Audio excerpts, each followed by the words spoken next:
مضل فلا هادي له أشهد أن لا إله إلا الله وحده لا شريك له وأشهد أن سيدنا ونبينا محمدا عبده ورسوله لا نبي بعده صلى الله عليه وسلم صلى الله عليه وسلم وعلى آله وصحبه اللهم علمنا وزدنا علما يا رب العالمين. Para jemaah yang dimuliakan Allah Subhanahu wa taala, saya tidak karena Allah Subhanahu wa taala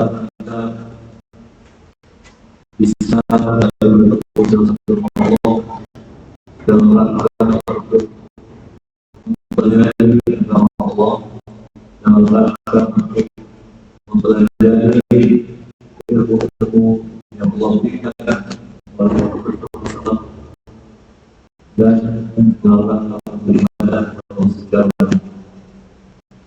Pada kesempatan kali ini saya juga dapat salawat dan salam pada Nabi Muhammad SAW. Semoga beliau dan Al-Quran. Semoga Allah SWT menjadi kita kaumnya menjadi hamba Allah yang bersahabat dengan semua masalah. Kemudian kita berterima kasih kepada tadi mungkin para jamaah yang datang untuk dalam rangka membahas tentang diri yang disolidasi.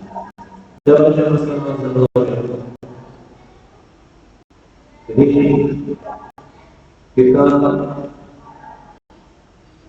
ada dunia yang saat ini sebenarnya membuat sebagian orang itu sangat berat, sebagian dilihatnya adalah hal yang biasa, sebagian dilihatnya ini adalah sesuatu yang menjadi pengangkat penerimaan masyarakat. Jadi maksudnya begini dalam sekalian, kehidupan dunia sekarang itu penuh dengan complicated dan tidak sederhana zaman dahulu.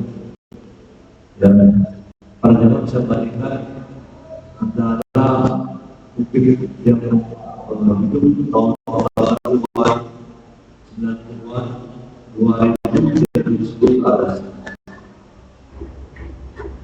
Bagaimana kepada dari Allah, bagaimana gaya hidup masyarakat, bagaimana keadaan kita semua itu tidak seperti dulu lagi. Baik ekonomi,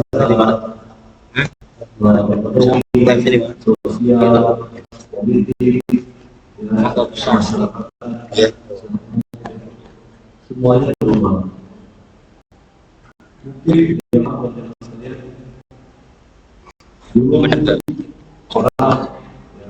misalnya Bang Ojek itu bisa menyampaikan sampai dunia dan karena mungkin sekarang ada benturan dari online jadi tidak seperti itu lagi. Yang banyak banget yang awal juga ya alhamdulillah ya, sekarang jadi lebih lagi orang jualan itu di masa seperti apa namanya ya pasien alhamdulillah ya.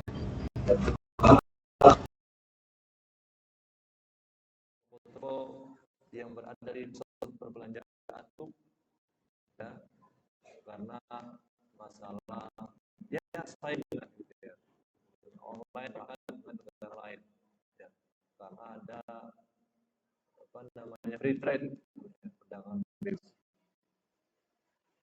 Penyakit zaman dahulu tidak saya rasa dalam pandangan masyarakat tidak sekomplikated penyakit zaman sekarang ya. Zaman dahulu orang mungkin ya sama-sama orang itu usianya hampir-hampir Maaf teman sekalian ya.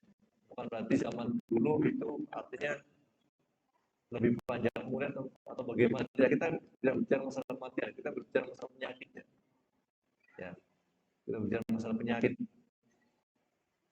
Ketika orang mendapati masalah kalau di kampung-kampung ya, masalah penyakit kesehatan, ya mungkin dipijit, mungkin dikerok, mungkin di apa, ya, ya alhamdulillah, gitu ya, bertani, ya biasa gitu ya. Tapi sekarang banyak modelnya, ada COVID, ya, ada macam-macam, gitu ya. Sekarang ada mpox, ya, monkeypox, cacar monyet, banyak gitu ya masalah. Juga kita menghadapi masalah generasi yang berbeda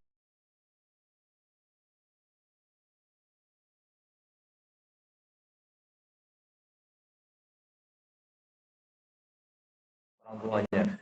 Tapi sekarang karena tingkat meleknya terhadap dunia digital, meleknya terhadap informasi, itu yang menjadikan sikap dan sifatnya berubah. Jadi manusia itu yang hadapi ya secara umum ya, secara umum meskipun kita katakan bahwasanya ada sisi positifnya, kita lihat dari sisi negatifnya dulu. Ya. Semakin ke sini masalah itu semakin berat. Masalah semakin berat. Anak-anak muda yang harusnya menjadi pengganti orang tua di masa mendatang ternyata jiwanya lebih rapuh misalnya. Dalam artian sedikit masalah goncang dan sampai akhirnya bisa bunuh diri. Gitu ya. Kita melihat bahwasanya para sekalian gara-gara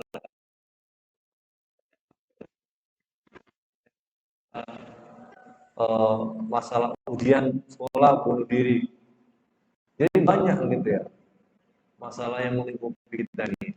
Jadi balik masalah politik ya bisa bandingkan saja zamannya Pak Soeharto dan setelahnya.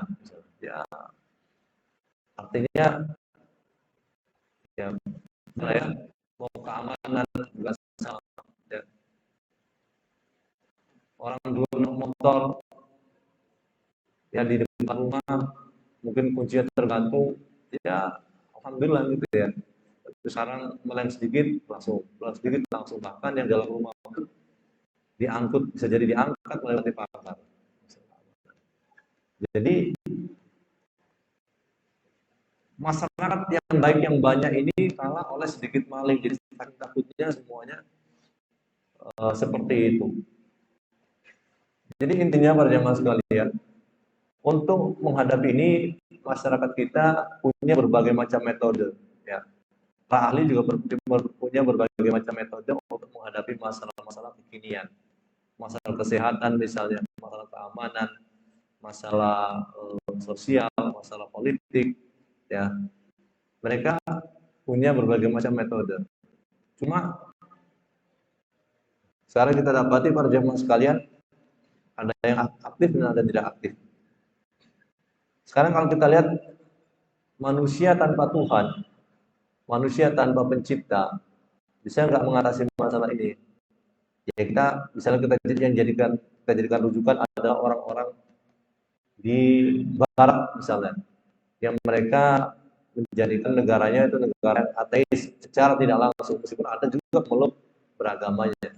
Tapi sistem pemerintahannya ateis murni ya, tidak memperhitungkan variabel agama, tidak memperhitungkan variabel Tuhan sama sekali dalam kebijakan-kebijakannya.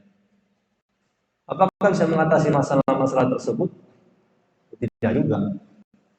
Finlandia misalnya, negara yang dikatakan negara yang paling makmur menurut ukuran atau paling nyaman ditinggali. Ternyata kasus bunuh dirinya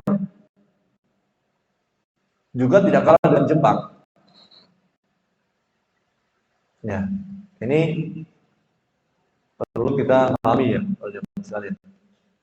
Kalau maksudnya pendekatannya hanya pendekatan masalah apa? Masalah dengan pendekatan matematis dalam kehidupan. Tentang 1, 2, tidak Tuhan. Ini sudah terbukti para jemaah sekalian. Dan memang ini adalah protokol yang direncanakan oleh Zionis. Zionis itu ingin apa? Mereka yang memunculkan masalah komunisme. Ya. Supaya apa? Supaya ini ada datanya para jemaah sekalian. Ada surat besarnya di museum ada kalau mau cek di London. Ya. Bagaimana mereka punya rencana jangka panjang.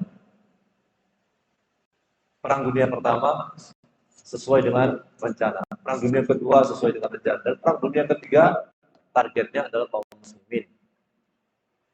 Ya.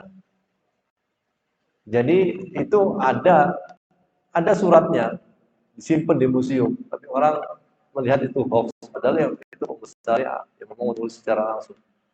Bagi mereka untuk menghancurkan manusia itu apa? Manusia itu dibikin tidak beragama, maka komunisme itu dimarakkan. Kemudian para jamaah sallallahu alaihi selanjutnya adalah apa? Ya, nanti manusia itu akan butuh ideologi. Jadi kebutuhan manusia tentang ideologi itu diakui.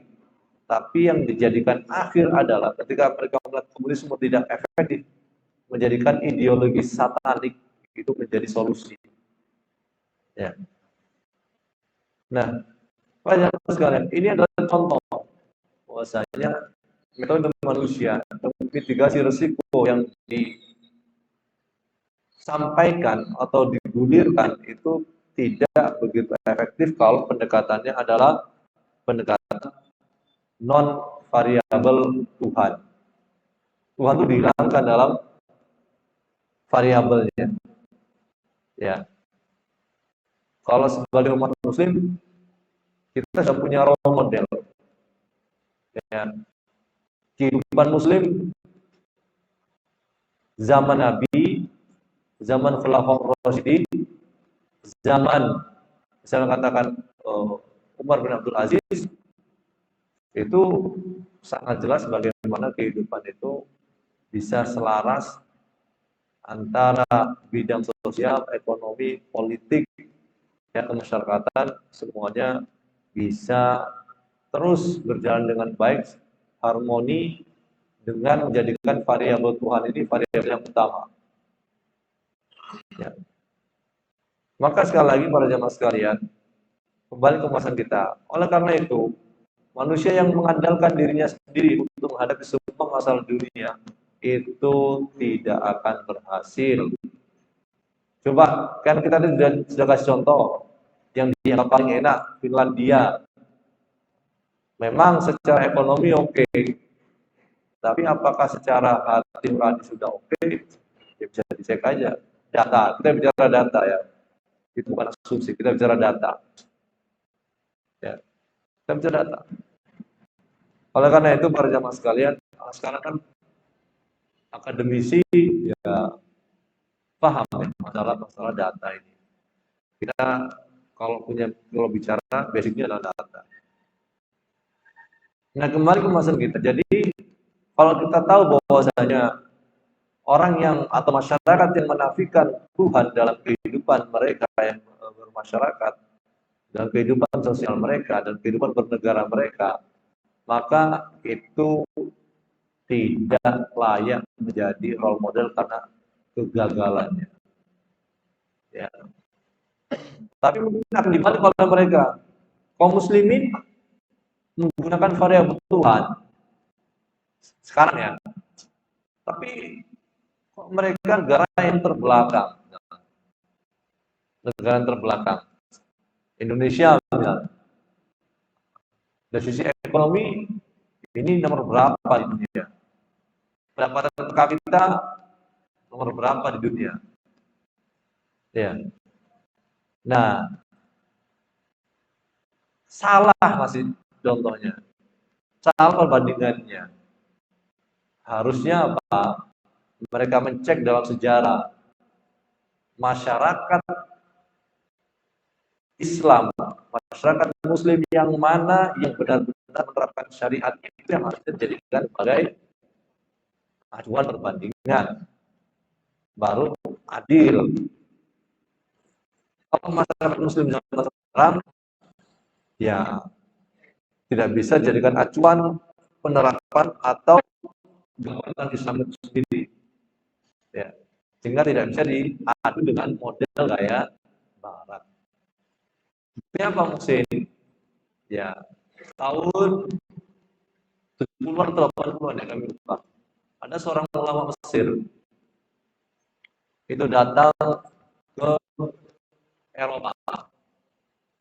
Kemudian dia melihat bagaimana keturunan, bagaimana orang itu menghormati orang lain, bagaimana masyarakat itu tertib, bersih, ya kotanya. Kemudian dia mengatakan, saya melihat Islam, tapi saya tidak melihat kaum Muslim di sini. Di Eropa itu tahun 80-an itu dia melihat kaum Muslim karena mereka bukan orang Muslim, tapi dia melihat ada Islam dipakai, tertiban, ya semuanya dipakai. Begitu dia kembali ke Mesir, dia mengatakan, saya melihat kaum muslimin, tapi saya tidak melihat Islam. Karena perbandingannya apa? Eropa dengan Mesir. Ya. Maksudnya apa? Musliminnya banyak, tapi adab Islamnya nggak ada. Ya, maaf ya.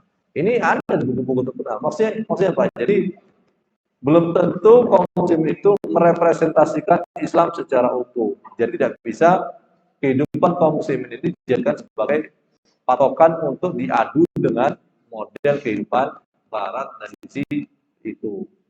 Ekonomi juga sama. Kalau yang cocok yang mana Muhsin? Yang cocok bisa dilihat sebagai perbandingan yang menerapkan syariat dengan baik. Contohnya zaman Nabi, zaman Khulafaur Rasyidin, zaman Umar bin Abdul Aziz, dan di zaman Umar bin Abdul Aziz sampai para jamaah sekalian susah orang itu mencari orang fakir miskin untuk menerima zakat. Ya. Kalau sekarang susah cari fakir miskin menerima zakat. Susah nggak cari orang miskin untuk menerima zakat? Iya, banyak. Jangankan itu, panitia saja, panitia masjid PKN, ada oknum ya. Itu meskipun dia ada uangnya, berada, masih rebutan zakat fitrah. Nah, ada satu negara yang sekarang yang cukup makmur ya, seperti Brunei.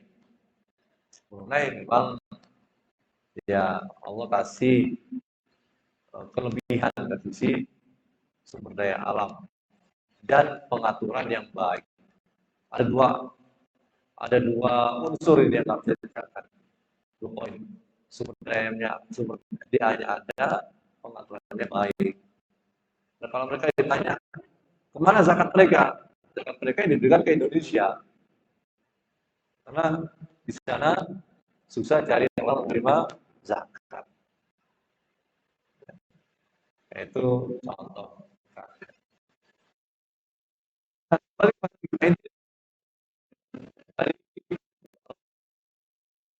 Pembukaan ini, kita manusia itu tidak bisa kalau secara matematis ya. Nih kalau misalnya orang Barat nggak percaya, mana buktinya Tuhan cawe manusia? Mana buktinya Tuhan itu menolong manusia? Minimal ini kalau ini terbukti pasti nih ya. Minimal hati itu menjadi tenang. Hati itu menjadi tenang. Ini minimal tuh. Kan percaya Tuhan nih. Tapi kalau orang nggak percaya Tuhan, dia bersandar kepada siapa? Ya, di Eropa dia bersandar kepada siapa? Bersandar kepada politisi yang suka janji manis, bersandar kepada keluarganya yang bisa jadi berantakan, bersandar kepada negaranya yang dikatakan hebat, tapi nggak bisa. Akhirnya membunuh diri kan. Sama-sama susah, tapi satunya bertahan, satunya bisa bertahan. Itu minimal tuh, pasti nggak bisa ditolak kalau itu. Makanya orang Yahudi sendiri mengatakan, manusia ketika menghadapi ateisme melalui jalan apa namanya penyebaran ajaran komunisme ini bingung, mereka pasti akan mencari ideologi, ya ideologi. Maka kembali ke pembahasan kita, terus kita bantah sama orang-orang yang menafikan campur tangan Tuhan. Buktinya apa? Tidak semua orang secara teori itu bisa terbukti teori tersebut. Gini, ini campur tangan Tuhan nih ya, teman-teman sekalian. Nggak semuanya itu murni tangan manusia. Kita kasih bukti. Yang pertama, misalnya nih, banyak teori yang atau ada teori yang secara matematis benar, tapi tidak terbukti di dunia nyata. Yang ini menunjukkan bagaimana peran Tuhan di situ. Contohnya apa, Muksin? Contohnya kita lihat, ada orang, teman-teman sekalian, ngantor mulai jam 7 sampai jam 3. Ya, satu kantor. Katakan sama-sama nih, teman-teman sekalian. Tapi pertanyaannya, apakah bisa dipastikan? Ya, apakah bisa dipastikan kedua-duanya mendapatkan hasil yang sama selama bertahun-tahun? Belum tentu. Belum tentu sama. Harusnya kan cara teori ya, kalau kerjanya sama, jamnya sama, tempatnya sama, rezekinya sama. Ini harusnya begitu. Faktanya kan nggak begitu. Ya, orang yang jaga kesehatan maksimal, olahraganya maksimal, jaga makanannya maksimal. Ya belum tuh. Sekarang kemarin ada influencer yang memang mereka ya mengkampanye untuk hidup sehat. Ternyata maaf meninggal muda. Ya, meninggal muda. Itu terbukti bahwasanya tidak harus seperti itu. Ada hal-hal yang sifatnya itu nggak sesuai dengan matematika standar. Ya. Contoh lain teman-teman sekalian, peperangan. Apakah negara yang kuat pasti bisa mengalahkan negara yang lemah? Ya betul juga. Ya. Padahal secara teori harusnya negara yang kuat pasti menang. Kita di mana? Vietnam. Ya, Vietnam. Siapa yang menang tuh? Ya, Vietcong apa Amerika? Nah ini kan teori yang gitu. Nanti akan disangka lagi. Tapi kan ada begini-begini. Nah itu kan harusnya oke. Siapa yang akan menyangka BlackBerry yang begitu besar akan jatuh? Siapa yang akan menyangka Nokia yang begitu besar akan jatuh? Manajemennya bukan manajemen ecek-ecek gitu. Nah, ya, mereka mainnya matematis semua, data. Tapi jatuh juga, karena ada variabel yang lain. Yang kedua, variabel sekali, contoh lagi, memang ada sesuatu yang tidak bisa dianalisis oleh matematika modern. Ada tayangan-tayangan yang ditangkap oleh kamera yang itu tidak bisa dinalar, tidak bisa dihitung. Misalnya kalau Arjama nggak percaya, misalnya di YouTube, CCTV yang bisa dikatakan kredibel. Di situ ada misalnya benda-benda bergerak tanpa ada orang yang menggerakkan. Ya, itu banyak itu. Ya bukan satu dua, banyak. Ya, banyak itu. Kalau dikatakan misalnya jin itu adalah ilusi. Oke, salah salah. Jin itu ilusi. Tapi gimana pedang bergerak tanpa ada gaya yang mendorong, gaya yang menarik, ya. Dan itu kelihatan oleh matanya manusia. Ya. Itu ada sesuatu. Kalau jin yang sifatnya itu goib kecil ada, maka goib besar pasti ada di Tuhan. Dan yang ketiga, jamaah sekalian, kenapa Tuhan itu ada? Karena secara logika tidak mungkin sesuatu itu muncul tanpa ada yang mengumpulkan. Nggak mungkin, jamaah sekalian. Alam semesta sebesar ini muncul tanpa ada yang muncul itu dipaksakan. Itu dikatakan nggak ada Tuhan itu dipaksakan. Ya, dipaksakan. Kalau teori evolusi itu kan apa? Dari satu bentuk ke yang lain, itu sudah ada. Tapi kok mencoba memaksa akal, sesuatu itu muncul tiba-tiba, dia munculkan, itu tidak logis gitu. Dan ini yang dipaksakan oleh orang-orang yang dikatakan berpikir secara ilmiah di dunia modern. Ya, semuanya berdasarkan biasanya itu adalah perjalanan waktu yang memunculkan. Jadi kan gitu kan. Terus waktu yang bikin itu siapa? Gitu. Jadinya apa? Jadi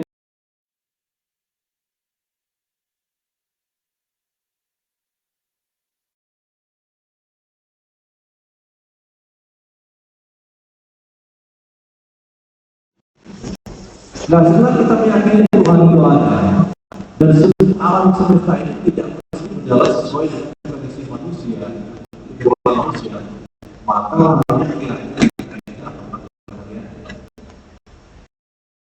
tolong kepada yang Maha Kuasa tersebut. Ya, yang Maha Esa, yang Maha Kuasa. Dan kita tahu bahwasanya Allah Subhanahu wa taala, ya kita sendiri sebagai kaum muslim yakin bahwasanya Allah Subhanahu wa taala adalah zat yang esa, zat yang Maha Kuasa, dan yang memunculkan kita semua. Berarti kita mengarahnya bukan ke Tuhan yang lain ya, Allah yang kita maksud di sini.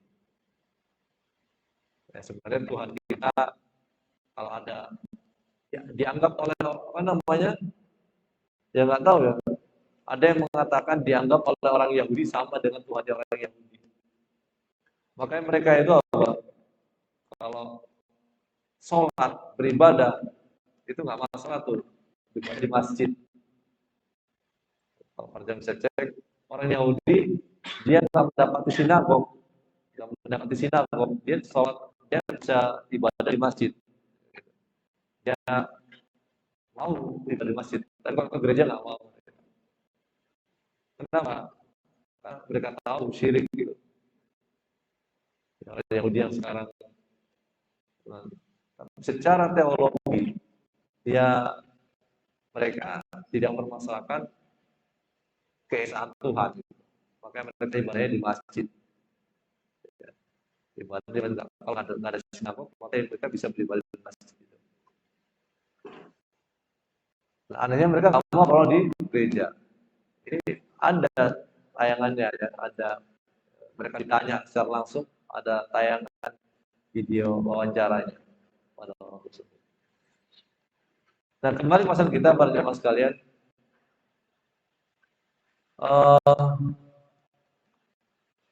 untuk mendapatkan pertolongan Allah itu kadang-kadang manusia putus asa. Manusia putus asa sampai seperti misalnya dalam keadaan perang. Sampai mengatakan mata nasrullah, kapan Allah itu nolong gitu. Ya. Mata nasrullah, maka Allah jawab bagaimana? Ala inna nasrullahi qarib.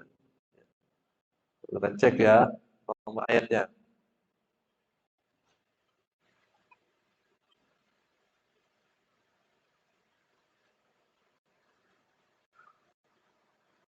Al-Baqarah 214.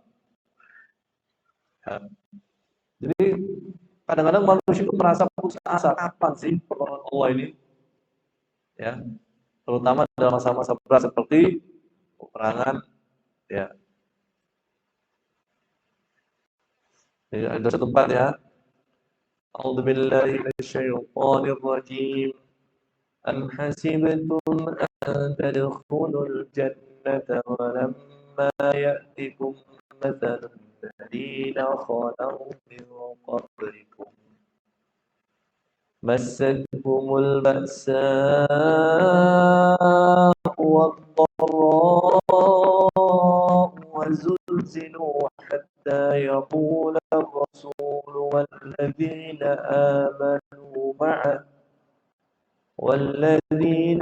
آمنوا معه متى نصر الله ألا إن نصر الله قريب. Ya, ayat ini 214 ini, Al-Baqarah 214 bercerita. Ya, Allah mengatakan, apakah kalian mengira akan bisa masuk surga? Padahal kalian itu belum didatangi masalah sebagaimana masalah yang mendatangi orang-orang sebelum kalian. Mereka terkena mudarat, mereka digoncang, ya, sampai Rasul dan orang-orang yang bersama Rasul itu mengatakan kapan Allah memberikan pertolongan. Maka jawaban Allah bagaimana? Bukankah pertolongan Allah itu dekat? Ya. Bukankah pertolongan Allah itu dekat? Manusia capek, ya Allah saya sudah berusaha, bekerja siang malam, tapi kok saya sampai sekarang masih ngontrak misalnya. Ya, bertahun-tahun sudah punya anak, sudah cucu masih ngontrak. Ya, bertahun-tahun kuliah, tapi masih apa? Belum lulus.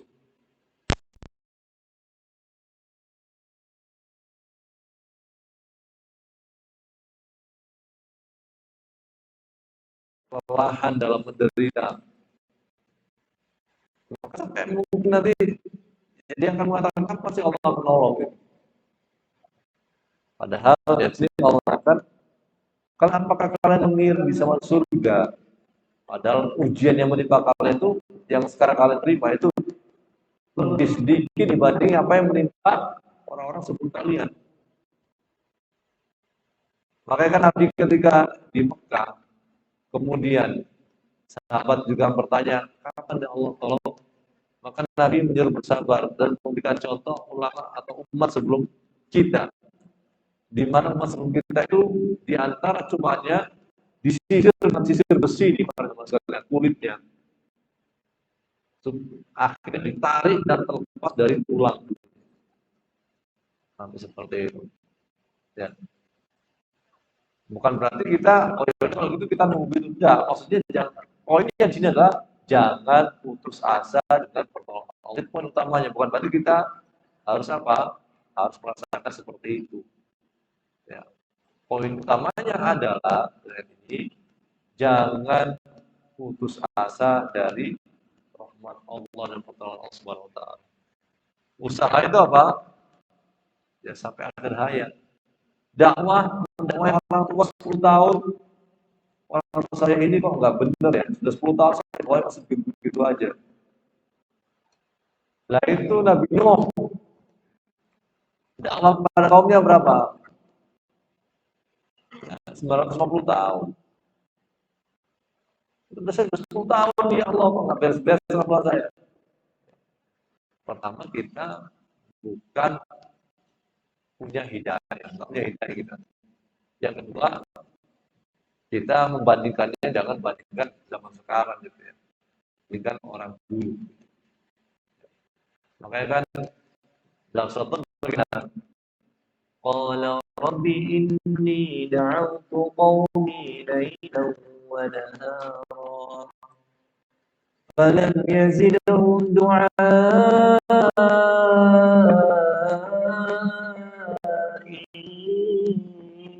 إلا فرارا وإني كلما دعوتهم لتغفر لهم جعلوا جعلوا أصابعهم في آذانهم واستغشوا ثيابهم وأصروا واستكبروا استكبارا ثم إني دعوتهم جهارا ثم إني أعلنت لهم وأسررت لهم إسرارا.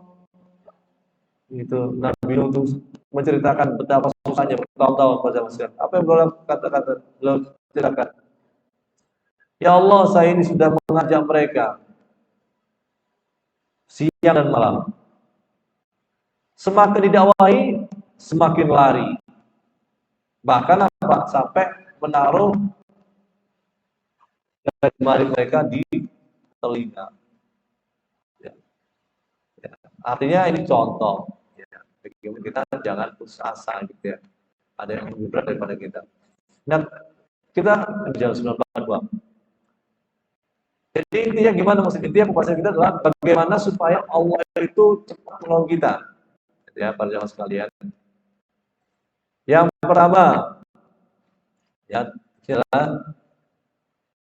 berdoa dengan sungguh-sungguh dan tulus dalam kebaikan. Ya, berdoa kepada Allah dengan sungguh-sungguh dan tulus dalam kebaikan. Nah ini apa maksudnya? Berdoa saja maksudnya? Ya nggak cukup berdoa saja. Kenapa? Pertama berdoa kepada Allah. Ya. Kenapa? Karena kalau berdoa kepada selain Allah jadinya syirik. Ya. Berdoa kepada Allah itu itu hanya kepada Allah. Makanya kan kata doa wal ibadah itu ada ibadah. Saya ingat ibadah itu hanya kepada Allah Subhanahu wa taala. Ya. Jadi perlu untuk kita memahami tujuan kita kepada siapa kita beribadah. Kemudian sungguh-sungguh. Yang kedua sungguh-sungguh doanya. Karena kalau doa nggak sungguh-sungguh para jamaah sekalian, tidak hasilnya maksimal. Emang ada doa nggak sungguh-sungguh? Ada. Orang habis sholat dia baca astagfirullah, astagfirullah, tapi sambil lihat HP. Berarti nggak sungguh-sungguh itu. Astagfirullah kan berdoa, minta apa? Ampun. Tapi dia sambil lihat HP. Astagfirullah, astagfirullah. Lihat WA. Itu nggak sungguh-sungguh. Nah, padahal Nabi mengatakan Allah tidak menerima doa dari orang yang hatinya lalai. Hatinya lalai, dia doa dengan lisannya tapi hatinya lalai. Kemudian yang berikutnya tulus. Tulus ini apa? Ya tidak ngerjain Allah gitu ya. Dalam artian ya memang kepentingannya baik. Kemudian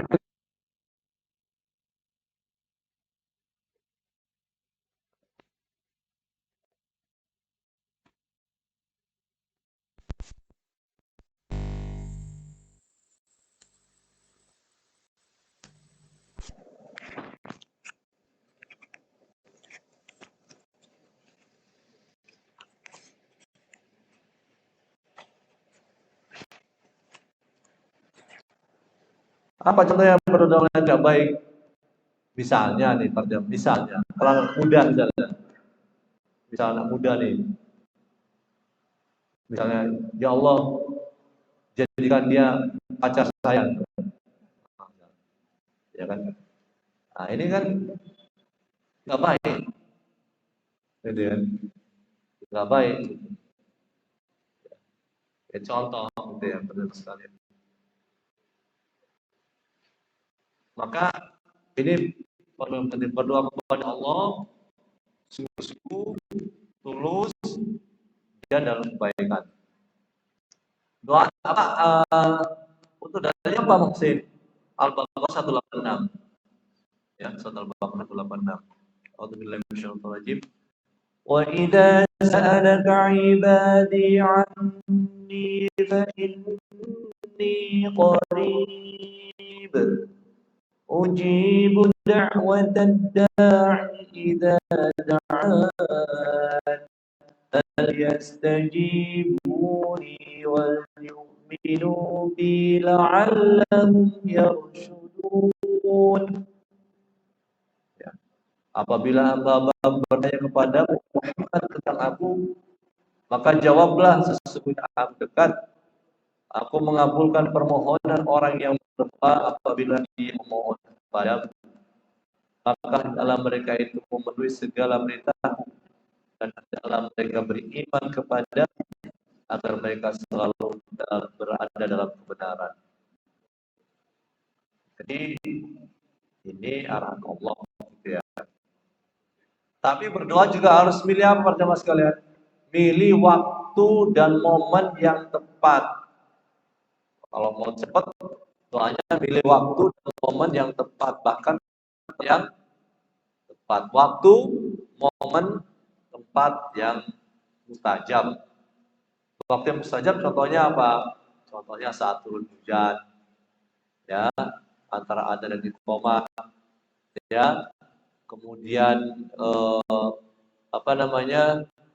saat seperti waktu terakhir, contoh waktu. Momen seperti apa? Momen seperti kita saat sujud, itu momen yang mustajab, ya. Momen yang mustajab itu saat kita sujud, saat kita mau membaca, selesai membaca tasyahud akhir, ya, sebelum salam, itu momen yang mustajab, ya. Kalau tempat yang mustajab gimana contohnya? Multazam misalnya. Multazam itu di mana multazam?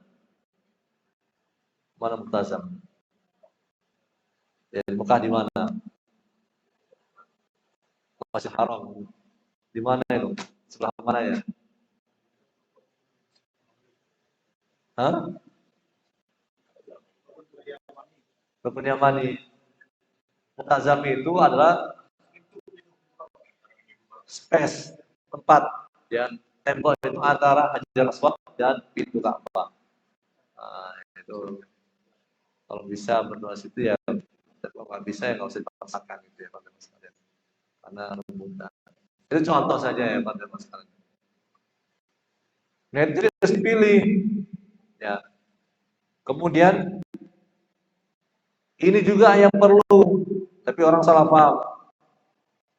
Kalau bisa doa itu diiringi dengan sholawat, dimulai dengan sholawat. Karena Nabi sendiri mengatakan doa itu akan menggantung di langit sampai apa? Sampai orang yang berdoa itu memberikan sholawat kepada Allah. Jadi baca dulu sholawat kepada Nabi. Ya. Kemudian juga apa? Diiringi dengan permintaan ampun dan dosa-dosa. Ya. Rabbana dhalamna anfusana wa illam taghfir lana wa tarhamna lanakunanna minal khasirin. Itu. Kemudian juga doa itu perlu diiringi dengan pujian kepada Allah.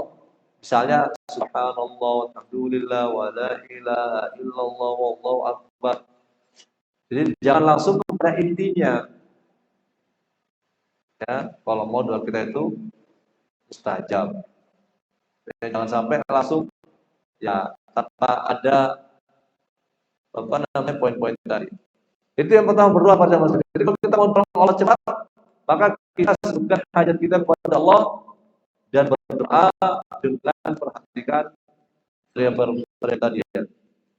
Masalah tempat, masalah momen, masalah waktu, kemudian diiringi dengan selawat, diiringi dengan permintaan ampun, diiringi dengan puji kepada Allah, ya. Nah, ini harus diperhatikan, ya. Dan juga jangan lupa apa? Kepada Allah sungguh-sungguh tulus dan dengan baik-baik. Dan kalau ada jimat-jimat dan lain-lain itu dibuang, ya, dihilangkan kesyirikan dalam diri kita. Keyakinan-keyakinan itu dihilangkan.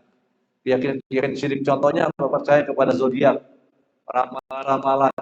Terutama media-media sekarang para jamaah sekalian. Kalau ada public figure misalnya bercerai, oh diingat itu sesuai dengan ramalan itu fulan. Ini penyesatan ini ya.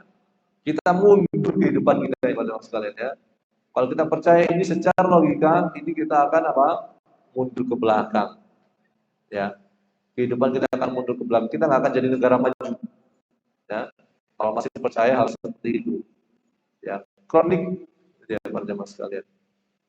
Kan banyak itu ya di media itu, saking ada bahannya supaya menarik. Mereka menyesatkan umat dengan apa? Mengkeluarkan, mempublish ramalan-ramalan, dihubung-hubungkan. Oh ini benar kayak peramalan apa? Peramal ini. Padahal Nabi mengatakan bagaimana man ata arrafan au kahinan fasaddaqa wa yaqul faqad kafara bima Muhammad. Barang siapa yang mendatangi peramal atau dukun kemudian membenarkan apa yang dia katakan, maka dia telah kafir terhadap Al-Qur'an. Kafir terhadap Al-Qur'an berarti dia kafir. Maka zodiak-zodiak itu nggak usah dibaca. Nanti kita berpikir, kita terkena sugesti. Ya. Bisa dikatakan zodiak fulan itu adalah misalnya Capricorn. Ya. Kemudian sebutkan minggu ini lagi seret, uangnya lagi seret, kurang sehat. Akhirnya dia oh iya, saya sakit, khawatir sakit saya. Ngapain saya usaha, tapi itu seret juga, itu jadi masalah. Ya. Ini yang pertama ya Pak sekalian. Berdoa kepada Allah, tauhid itu akan berlawan dengan syirik ya, berbagai macam bentuknya. Syirik itu macam-macam bentuknya. Yang kedua, supaya kita cepat tahu Allah adalah kita beramal soleh, ya, beramal soleh. Amal soleh di sini maksudnya adalah apa? Amalan yang tentu ini adalah sesuai dengan syariat, ya. Dalam artian bagaimana? Diiringi dengan ikhlas dan sesuai dengan sunnah Nabi SAW, amal soleh. Soalnya orang sekarang kan banyak mengatakan amal soleh, tapi maksudnya amal soleh apa? Ini tidak contohnya dari Nabi, maka ini tidak tepat gitu ya pada masyarakat. Terutama acara-acara ya yang dohirnya mungkin baik menurut logika kita, tapi tidak contohnya oleh Nabi SAW, ini tentu bermasalah. Maka sekali lagi beramal soleh ini adalah amalan yang apa? Yang didasari ikhlas dan didasari ittiba sunnah gitu ya. Dalilnya apa Muhsin? Dalilnya diantaranya adalah ya surat An-Nahl ayat 97. Ya. Allah berfirman, A'udzubillahi minasyaitonir rajim.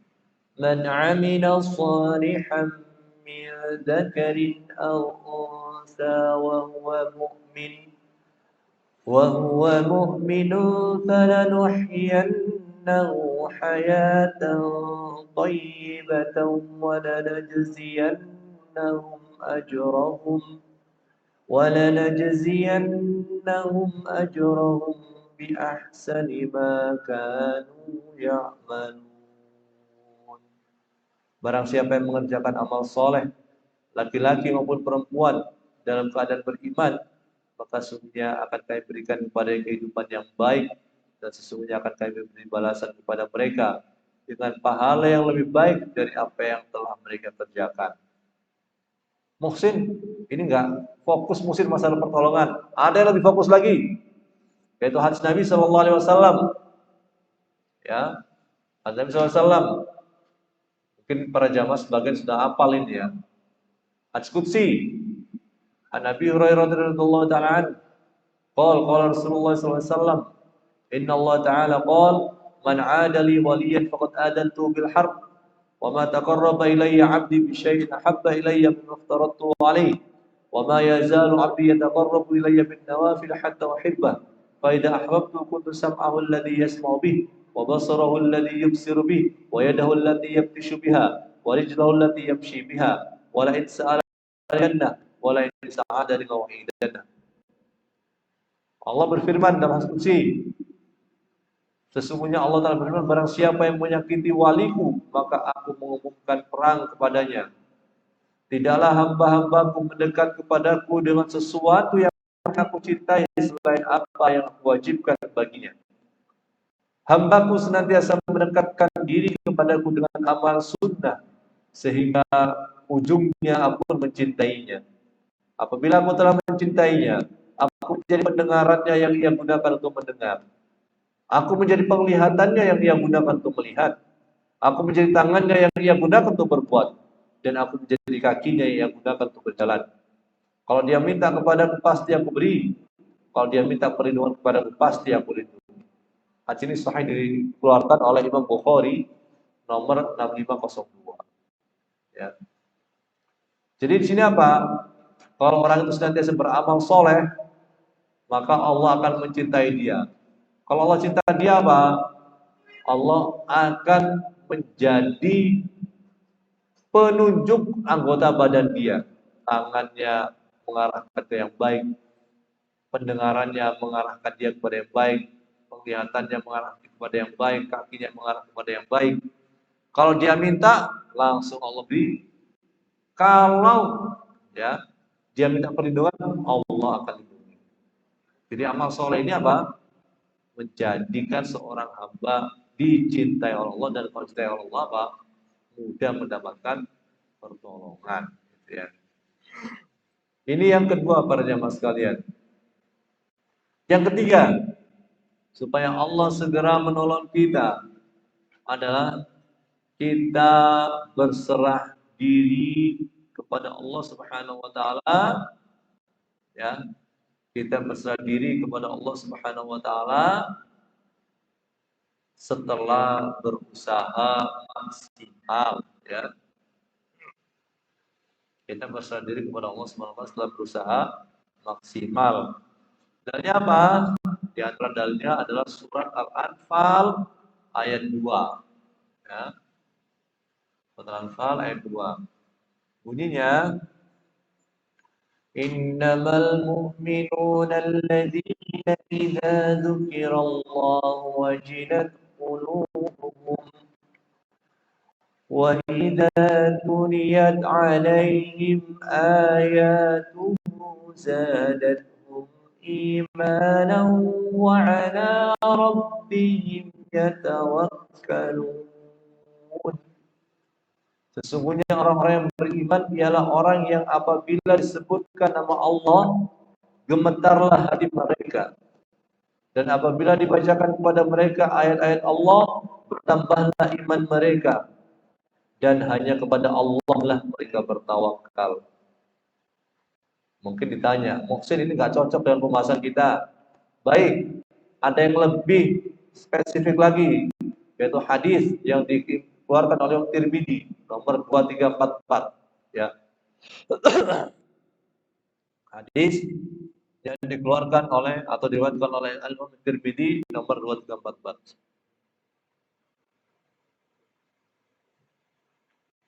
Hadis ini diceritakan oleh Umar bin Khattab Abu Hafs. Dia berkata bahwa Rasulullah SAW bersabda, ini juga para jamaah hafal ya. Lau annakum tatawakkaluna 'ala Allah haqqa tawakkuli la razaqakum kama yarzuqu at-tayra taghdu himasan wa taruhu bitana. Seandainya kalian benar-benar bertawakal kepada Allah, tentu kalian akan diberi rezeki sebagaimana burung diberi rezeki. Dia pergi di pagi hari dalam keadaan lapar dan kembali sore hari dalam keadaan kenyang. Ya. Mungkin ditanya lagi, musim mana masalah pertolongan? Ini masalah pertolongan rezeki. Ya. Bahkan kadang-kadang hanya mengandalkan usaha dia sendiri, ya. Tapi nggak mau menyerahkan kepada Allah. Pokoknya saya mah kerja saja maksimal yang baik. Kalau saya baik kan gaji saya naik, kemudian ada kenaikan jabatan dan pangkat, dan seterusnya. Jadi nggak menyerahkan kepada Allah, ya saya sudah berusaha maka saya kembalikan kepada Allah. Nggak gitu, langsung apa? Kalau saya berusaha maksimal, ya saya kerja lagi. Ya harus ada unsur Allahnya. Muhsin itu orang-orang Barat nggak ada unsur Allahnya dalam usaha mereka, mereka maksimal hasilnya. Tapi pertanyaan saya, apakah semuanya begitu? Secara data, enggak lah. Nggak semua orang barat yang berusaha maksimal hasilnya sama semua, enggak. Ya, nggak begitu. Berarti apa? Itu bukan nilai pasti. Ya, kalau dikatakan bahwasanya argumentasinya ini pasti benar, enggak juga. Ya, enggak juga. Kenapa? Kalau orang usahanya keras, pasti sukses, ya tentu.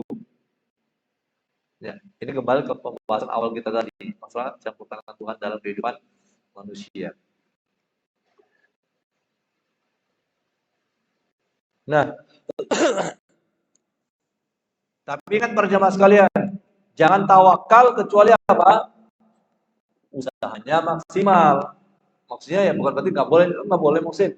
Tawakal kalau usahanya belum maksimal, bukan berarti nggak boleh, tapi jangan berharap nilai yang atau hasil yang fantastis kalau usahanya belum maksimal. Sekarang misalnya lagi musim hujan, dia jualan es krim. Ya usaha, cuma perhitungannya kan nggak maksimal. Orang kalau dingin-dingin ada sih yang nyari es krim, tapi ya mungkin lebih banyak orang yang nyari apa yang anget-anget gitu. Ya gitu kan. Kalau nggak ada hujan, kan lagi sekarang ini apa? Lagi pemanasan global, ya. Maka kan nggak seperti tahun-tahun sebelumnya, dekade-dekade sebelumnya. Maka orang jualan es, jualan laku. Ya, Presiden kita mengatakan ini bukan global warming, tapi global boiling. Ini pendidihan global sekarang. Masyarakat misalnya nih, jadi ini misalnya mengatakan uh, kita kita berharap semoga suhu Bogor ini nanti kembali seperti zaman tahun 1950 misalnya. Dingin. Ketika pagi-pagi orang berjalan masih berasap ya, ketika nafas misalnya. Tapi mereka apa? Gak ada usaha maksimal. Pohon-pohon ditebangi, ya, pabrik-pabrik dibangun, pabrik-pabrik yang menggunakan apa namanya bahan bakar fosil yang tidak terbakar habis, ya. Kemudian mobil-mobil yang emisinya atau mobil dan motor yang emisinya apa akan menyumbang kepada apa kepada gas rumah kaca.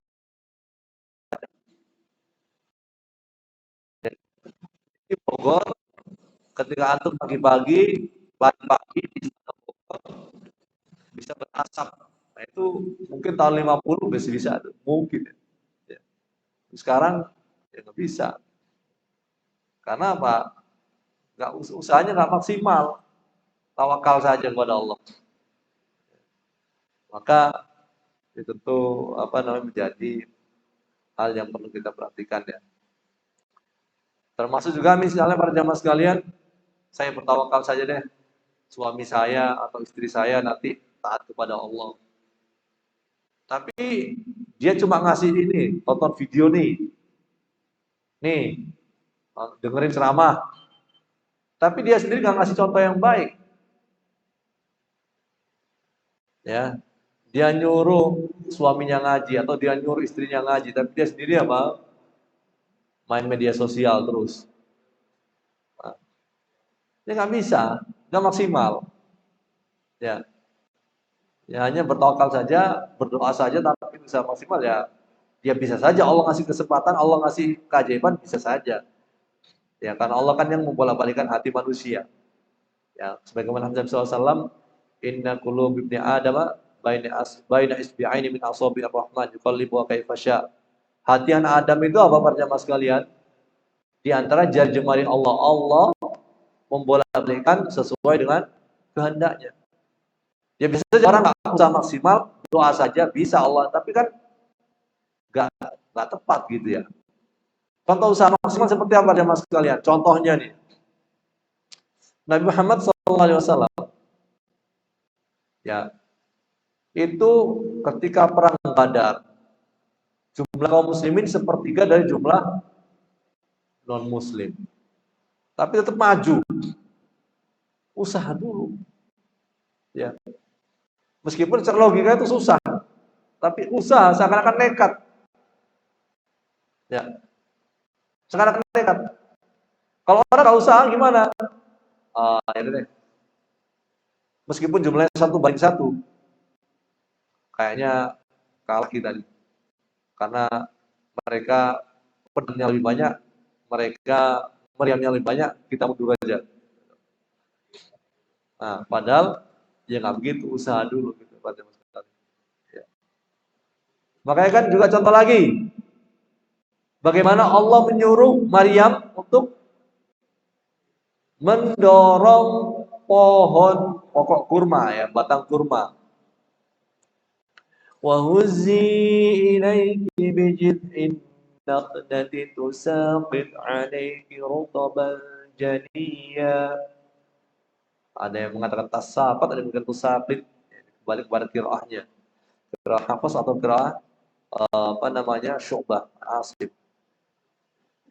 Doronglah, goyangkanlah oleh engkau wahai Maryam, maka kurma itu akan berjatuhan kepada engkau. Padahal antum tahu para jamaah sekalian, pohon kurma yang pernah ke Saudi, pohon kurma itu sekeras apa? Mirip, ya meskipun nggak sama persis, mirip kayak apa? Kayak sawit gitu. Antum goyangkan pohon sawit itu, laki-laki yang perkasa itu dia mah pohon sawitnya tenang-tenang aja. Ya. Apalagi orang hamil tua seperti Maryam. Tapi Allah ingin apa? Usaha dulu maksimal. Ya. Jangan belum berusaha sudah merasa apa kau. Ya. Makanya kan kalau orang susah cari duit, yang penting keluar rumah deh. Jangan di dalam rumah saja. Keluar rumah bisa jadi apa? Pak Oga, ya di pertigaan. Misalnya. Yang penting jangan maksa ya. Ya. Jadi usaha dulu Pak teman sekalian. Meskipun gempuran apa? Gempuran produk-produk Cina di TikTok, produk-produk luar negeri yang lebih murah. Itu apa? Menggempur produk kita. Kita usaha dulu gimana caranya kita bisa bersaing. Mungkin bukan dari sisi harga, tapi dari sisi pelayanan misalnya, atau kualitas misalnya. Ya. Usaha dulu. Gitu. Ya. Yang mau cari kerja, lamar-lamar dulu ke sana, kirim-kirim dulu. Yang mau cari beasiswa, usaha-usaha dulu. Ya. Jadi ada kisah seseorang para jamaah sekalian. Ini kisah nyata ya. Seseorang cari beasiswa karena nggak punya uang. Maka syarat beasiswa adalah misalnya, ini kisah nyata ya. Ada keterangan polisi, keterangan bebas narkoba, dia tempuh semuanya.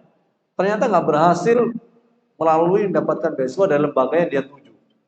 Tapi ternyata apa? Allah kasih dari lembaga lain yang tanpa dia sangka. Itu poinnya di situ tuh. Jadi kita misalnya mentarget sesuatu nih para jamaah sekalian. Dari usaha, misalnya usaha jualan bakso. Bisa. Ya. Kemudian kok nggak berhasil gitu ya. Coba yang lain. Ternyata bisa jadi rezekinya bukan dari situ, tapi dari yang lain. Ya. Dari yang lain. Kok bisa gitu mesti contohnya jualan bakso nih, ya.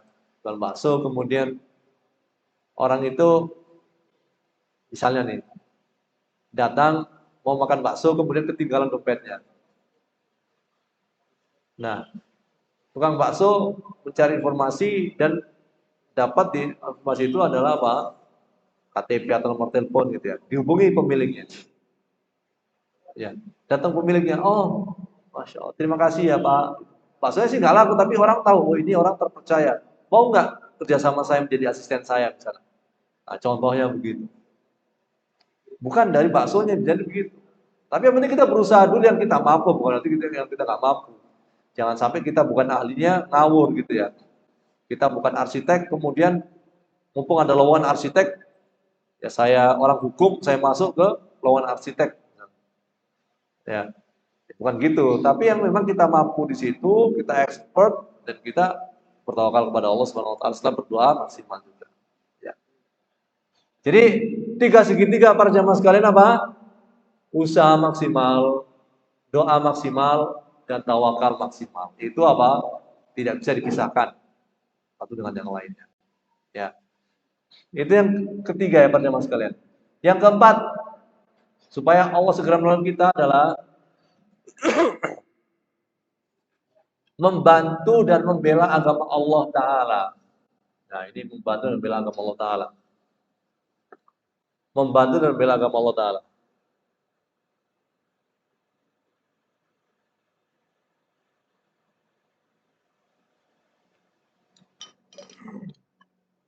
Dalilnya apa Muhsin?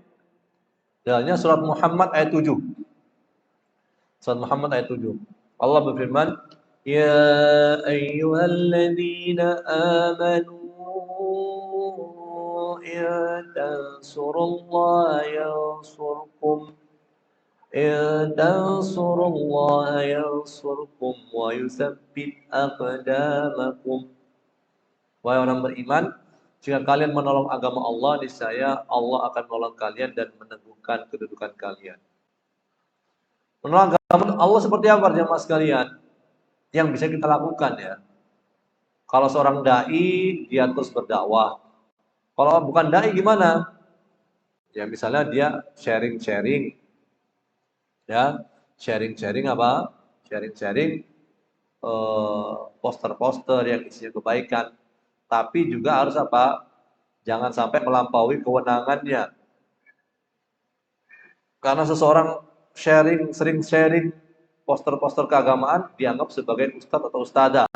Kemudian dia ditanya masalah agama. Kemudian dia pengetahuan saya begini ya, padahal dia bukan ahlinya. Ini juga tidak tepat. Ya, harus sesuai dengan kapasitasnya sebagai seorang yang awam misalnya. Kemudian contoh lain apa? Ya seperti sekarang mungkin apa namanya para jamaah sekalian menolong dakwah dalam artian kita mensupport kalau kita DKM ya kita mensupport kajian-kajian yang baik dan benar ya. Ya. Jadi ini apa namanya menolong agama termasuk juga menolong agama Allah dengan cara apa membantu jihad dalam artian menyokong jihad dengan apa dengan tenaga, dengan pikiran, dengan harta kalau ada yang memang jihad yang syar'i tentunya. Ya. Jihad itu kan ada dua para jamaah sekalian. Ada namanya jihad tolab sama jihad difa. Jihad tolab itu artinya memang kita ekspansi gitu ya. Kalau jihad difa itu kita membela diri. Ya. Jihad difa itu membela diri. Nah, kalau misalnya katakan ya dulu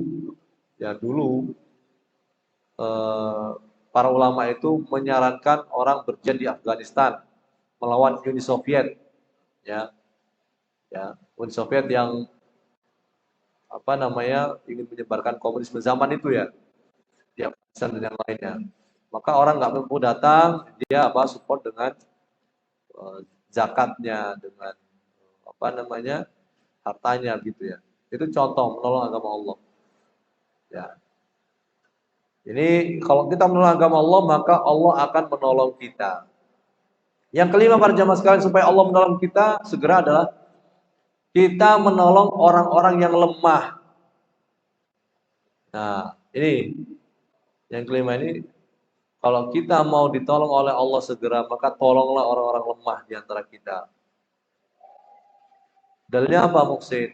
Dalilnya adalah sabda Nabi SAW sahih, abghunid du'afa fa innama turzaquna wa tunsaruna bidu'afaikum. Carilah keridhaanku dengan berbuat baik kepada orang-orang lemah di antara kalian. Karena kalian itu diberi rizki dan ditolong disebabkan orang-orang lemah di antara kalian. Dalam riwayat yang lain, riwayat An-Nasai disebutkan, innama yansurullahu hadhihi ummah bidha'ifiha bi da'watihim wa salatihim wa ikhlasihim. Sesungguhnya Allah akan menolong umat ini disebabkan orang-orang yang lemah dari kalangan mereka, yaitu dengan cara doa mereka, salat mereka, dan keikhlasan mereka. Jadi Allah itu menolong umat ini gara-gara apa Bapak sekalian? Gara-gara orang lemah di antara kita. Lebih spesifik lagi, hadis yang menerangkan Allah itu menurunkan hujan gara-gara apa? Gara-gara hewan. Kalau nggak gara-gara hewan itu, maka bisa jadi Allah menahan hujan karena dosa manusia begitu banyak. Jadi meskipun dosa manusia banyak, Allah tak menurunkan hujan gara-gara apa? Gara-gara Allah itu ingin kasih rezeki kepada hewan untuk manusia dapat efeknya, gitu ya. Ya, Allah melihat hewan-hewan yang nggak punya dosa itu, ya, yang berjalan berbuat berdasarkan naluri, artinya begitu kan, karena hewan itu bisa kita katakan makhluk yang berdosa karena mereka tidak mukallaf gitu dan punya akal. Meskipun nanti di akhirat adalah namanya kisos sesama mereka, ya, tapi itu tidak masuk dalam sesuatu yang taklif gitu ya, pembebanan syariat. Jadi Ibnu Hajar Asqalani para jamaah sekalian menerangkan hadis ini. Tafsir hadis ini adalah orang-orang lemah itu lebih ikhlas dalam berdoa, lebih khusyuk dalam beribadah, karena hati mereka itu sangat sedikit bergantung dengan hiruk pikuk kehidupan dunia. Karenanya Nabi Shallallahu Alaihi Wasallam berwasiat dalam banyak hadis agar berkasih sayang kepada orang-orang yang miskin dan lemah. Dengan berbuat baik kepada orang miskin dan lemah, bisa jadi kita dan lingkungan kita didoakan oleh mereka. Dan ingat para jamaah sekalian, ini kata Ibnu Hajar tadi, nukilan Ibnu Hajar. Jangan kita sering meremehkan orang-orang lemah. Karena walaupun penampilan mereka seperti orang yang diremehkan, tetapi bisa jadi jika berdoa kepada Allah, ya jika mereka berdoa kepada Allah langsung dikabulkan. Ya. Rasulullah SAW bersabda, ya, Rubba ash'atha madfu'in bil abwab, lau aqsama 'ala Allahi la abarra. Mungkin saja ada orang itu yang berpenampilan kusut, senantiasa diusir dari pintu rumah orang. Akan tapi bila bersumpah mohon sesuatu kepada Allah, niscaya Allah akan mengabulkannya. Jadi ada orang lemah nih ketok pintu, Pak, sedekah Pak, Bu, sedekah Bu. Karena memang dia butuh banget ya, bukan yang modus ya, bukan yang memang apa namanya profesi, tapi memang betul-betul butuh gitu. Bu, beli dong Bu, keripik saya nih dari balik pagar, dia menyapa kita. Dia nggak minta, dia ingin supaya barang dagangannya dia laku. Beli dong Bu, Pak ini. Nah, dia siang-siang ya panas terik gitu, udah tua, dia bawa keripik, dia bawa dagangan, ada yang gotong ketela dan yang lainnya. Kasihan gitu ya, dia minta. Kadang-kadang orang kan, enggak Pak, maaf, enggak Pak, maaf, enggak Pak, maaf, enggak Bu, maaf. Gitu. Ya, jadi namanya maksudnya itu ditolak dari pintu-pintu maksudnya begitu tuh, remeh, diremehkan. Gitu ya. Padahal bisa jadi kata Rasulullah SAW, kalau mereka meminta kepada Allah akan mengabulkan. Maka ketika mereka kita beli, meskipun kata kita mungkin nggak terlalu butuh ya, keripik itu 5.000, 10.000. Ya terima kasih banyak, semoga Allah berikan rezeki yang berlimpah. Itu masya Allah itu langsung dijawab Allah Subhanahu Wa Taala, kita nggak tahu. Apalagi kalau kita lebihkan, melebihi harganya. Ya. Tapi maksudnya ditolak dari berapa itu kayak tadi tuh orang-orang yang kasihan gitu ya, sales-sales itu yang memang ditarget oleh anunya, nggak seberapa penghasilan itu. Ya, panas-panas terik matahari gitu yang menawarkan minuman. Gitu. Ditolak oleh orang itu maksudnya ditolak itu oleh pintu-pintu. Bisa jadi mereka itu kalau berdoa Allah kabulkan. Itu di akhirat tentu berbeda lagi. Di akhirat jelas mereka orang-orang miskin itu apa? Lebih beruntung daripada orang-orang kaya kalau mereka baik. Kenapa? Mendahului masuk surga 500 tahun sebelum orang-orang kaya. 500 tahun para jamaah sekalian. Lebih dulu masuk surga dibanding orang-orang kaya. Makanya jangan sok kalau jadi orang yang berada. Dan bisa jadi Allah itu kasih rezeki kepada orang-orang kaya gara-gara apa? Orang kaya itu punya ART yang dia kasih gaji. Allah kasih rezeki gara-gara orang-orang itu, asisten rumah tangga itu. Bukan gara-gara orang kaya yang suka apa? Yang suka bermain politik dalam ekonomi, menghalalkan segala cara untuk mendapatkan uang, gitu kan? Emang ada orang kaya yang suka menghalalkan berbagai cara, banyak. Contohnya gini di iklan, promosi, yang beli kerudung di saya, ya, beli kerudung satu dapat satu. Ternyata ada tulisan kecil, ya, bintang kecil tuh, dengan syarat, ya, belinya apa, di jam ini, detik ini mungkin kalau perlu, ya, gitu. Ada tulisannya kan, 11.11, tapi syaratnya sudah beli dulu, kan sebutkan tuh, orang udah beli, ternyata, kok saya nggak dapat hadiah? Maaf, Bapak, maaf Ibu, itu ada terms and condition apply, katanya. Tapi nipu kecil tulisannya. Ya, kenapa seperti itu kalau memang dia? Contoh itu kan curang gitu loh. Culas gitu. Ya. Tapi kalau mereka dapat rezeki, maksudnya itu dapat rezeki mungkin gara-gara apa? Dia punya orang yang dia tanggung, orang miskin yang dia tanggung, ada ART yang dia, bukan karena dianya itu. Ya. Maka harus hati-hati ya, teman-teman sekalian. Ya. Jadi, tapi jangan mempolitiki Allah. Saya ngasih ART saya, ngasih orang miskin ini 100.000, saya minta. Tujuannya apa? Supaya saya dapat 10 juta. Ya, itu kan politik, bukan tulus itu. Harusnya didasari apa? Sayang, didasari kasihan. Itu yang bagus itu, bukan sengaja apa? Ya sengaja bermain. Saya ngasih orang miskin ini tadi, ya 100.000, tujuannya apa? Kembali ke saya 1 juta. Jadi bukan karena kasihan, tapi ingin manfaatnya balik ke dia lagi. Nah ini apa kan? Mengambil kesempatan dalam kesempitan. Dan juga apa artinya mas kalian? Mempolitiki Allah Subhanahu Wa Taala. Harusnya dasarnya apa? Kasihan. Kok bisa gitu Muhsin? Ada dalil lain itu apa? Ar-Rahim, Ar-Rahimuna yarhamuhumur Rahman. Irhamu man fil ardi yarhamkum man fis sama. Orang-orang yang punya sifat sayang itu akan disayangi oleh Ar-Rahman.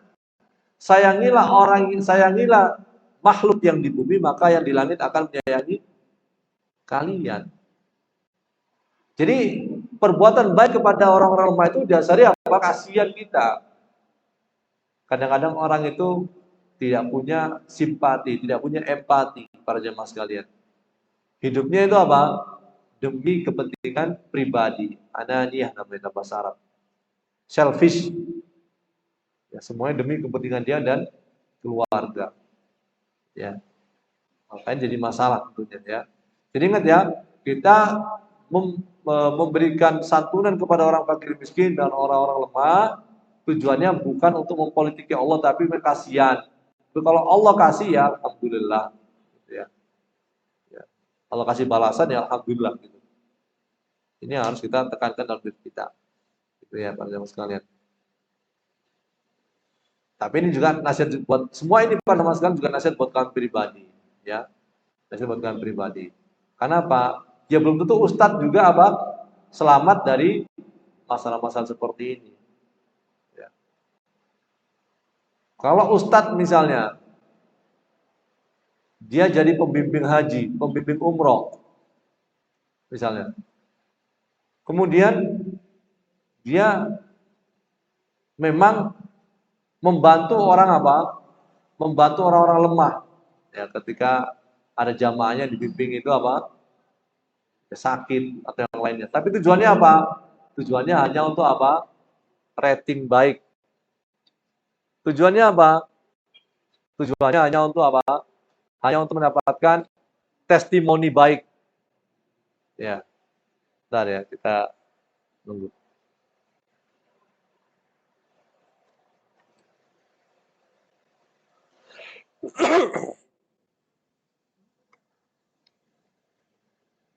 Ya. Ya. Jadi Ustadz membantu jamaahnya yang berada di bawah bimbingannya, haji atau umroh. Dia mendapati orang-orang lemah. Ya. Tapi apa? niatnya apa? Supaya dapat testimoni baik ya dari jamaahnya, sehingga dia tetap bisa nanti pada kesempatan berikutnya bisa membimbing lagi di travel tersebut. Nah ini kan berarti bukan dasari apa? Bukan dasari ya ingin sayang gitu, kasihan, tapi lebih kepada tujuan duniawi. Ya. Bahkan juga ada, ini kisah nyata ya pada, ya bukan berarti sekali lagi, Ustadz juga manusia, gitu ya. Ada yang sampai menipu jamaahnya dalam masalah bisnis dan yang lainnya. Maka tentu tidak ada orang yang selamat.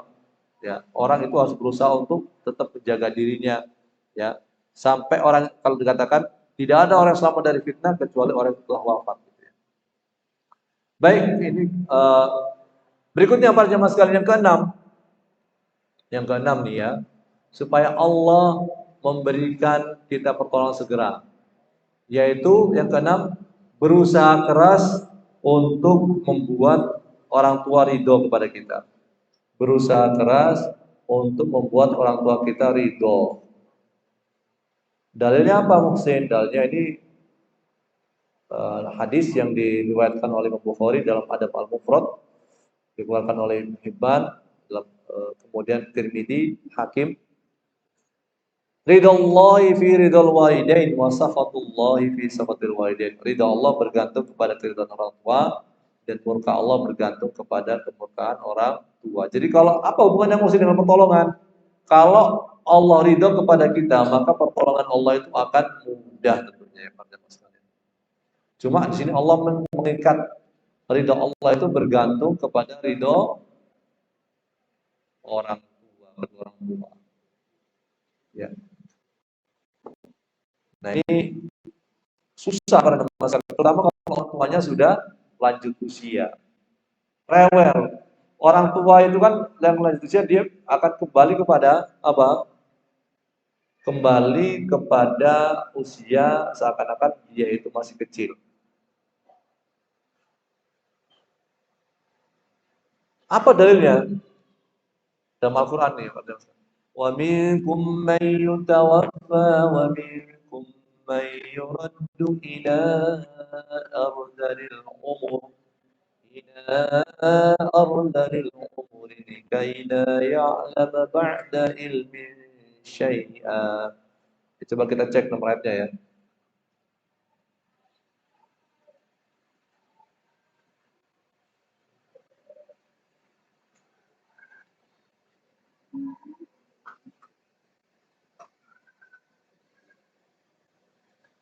Surat An-Nahl ayat 70. Ya. Jadi para jemaah sekalian, An-Nahl ayat 70 ya.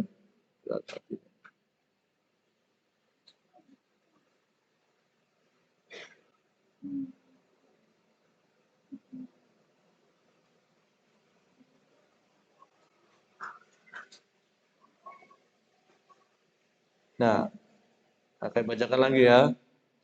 Wallahu khalaqakum thumma yatawaffakum wa minkum man yutawaffa wa minkum man yuraddu ila ardhil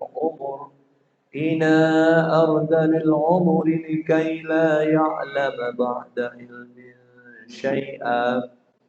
Allah menciptakan kalian, kemudian Allah mewafatkan kalian. Dan di antara kalian ada yang dikembalikan kepada umur yang paling lemah, yakni pikun, supaya dia tidak mengetahui lagi ya sesuatu pun yang pernah diketahuinya. Sesungguhnya Allah Maha mengetahui lagi Maha kuasa. Jadi semakin tua orang itu nanti ada pengetahuan-pengetahuan dia yang tidak sama seperti sebelumnya. Ini Allah yang mengatakan ya. Ada orang itu diwafatkan dalam keadaan muda, ada orang itu diwafatkan dalam keadaan tua. Resikonya kalau diwafatkan dalam keadaan tua, itu ada nanti pengurangan pengetahuan dan kebijaksanaan. Maka berbakti kepada orang tua dalam keadaan yang usia lanjut, nah ini berat. Ya, ini berat. Kenapa? Tadi itu, yang dulunya bijak, yang dulunya kuat, ternyata sekarang jadi cengeng, mudah menangis, kemudian rapuh sekali. Jadi dulunya tentara, ya dulunya orang yang kuat masa muda, tapi begitu tua dia jadi kekanak-kanaan, jadi mudah marah, jadi sangat lemah gitu ya, hatinya gitu ya, mudah tersinggung. Ini yang dihadapi oleh orang-orang yang ingin berbakti. Ya. Dan apa para jamaah sekalian? Balasannya ridho Allah kalau dia sabar. Kalau nggak sabar ya nggak dapat ridho Allah itu. Ya. Ya. Namun ingat, bukan berarti semua sumpah serapah orang tua yang tidak didasari oleh ya, yang tidak didasari oleh hal yang benar itu pasti terjadi.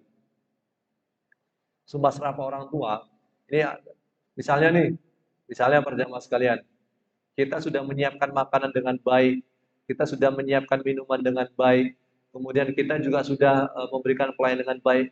Kemudian ternyata karena orang tua yang sudah lanjut ini melihat semacam saat dia salah paham gitu ya dengan apa yang kita berikan, kemudian dia mendoakan keburukan, maka kata sebagian ulama, ya saya Shalih Fauzan misalnya, insya Allah itu tidak dikabulkan. Kalau memang kita sudah dalam keadaan posisi yang benar. Ya, kan memang kan doa orang tua itu kan mustajab. Tapi kita mengatakan bahwasanya doa orang tua untuk anaknya itu kan mustajab. Ya, dikabulkan. Ya, secara umum ya. Tapi kalau memang doanya itu tidak dasar hal yang benar, ya, maka ini tentu insya Allah Allah punya pertimbangan lain tentunya ya. Begitu. Jadi kita berusaha saja dulu maksimal gitu ya. Adapun nanti ada hal yang kurang berkenan dari orang tua kita, maka kita jadikan ini sebagai pengangkat derajat kita, penghapus dosa kita para jamaah sekalian. Dan jangan diambil hati. Makanya saya katakan tadi, kami katakan bahwasanya sebagaimana Anda merawat anak Anda, maka orang tua itu anggaplah sebagai anak Anda. Dalam artian, masa sih kita marah kepada anak kecil yang bertingkah tidak logis menurut kita. Ya, menurut orang dewasa nggak logis, tapi menurut anak kecil kan logis. Betul ya. Misalnya ini anak nih, saat kajian, dia main mobil, berisik mungkin. Itu bagi kita nggak logis, bagi anak-anak biasa saja. Nah, kalau kita menganggap itu biasa saja, ketika kita menghadapi orang tua yang lanjut usia, kemudian dia suka marah-marah, kemudian dia suka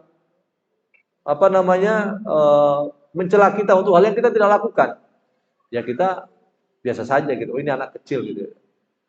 Ya, harusnya begitu. Dengan begitu kita nggak tertekan dan nggak merasa oh ini kok saya seperti ini.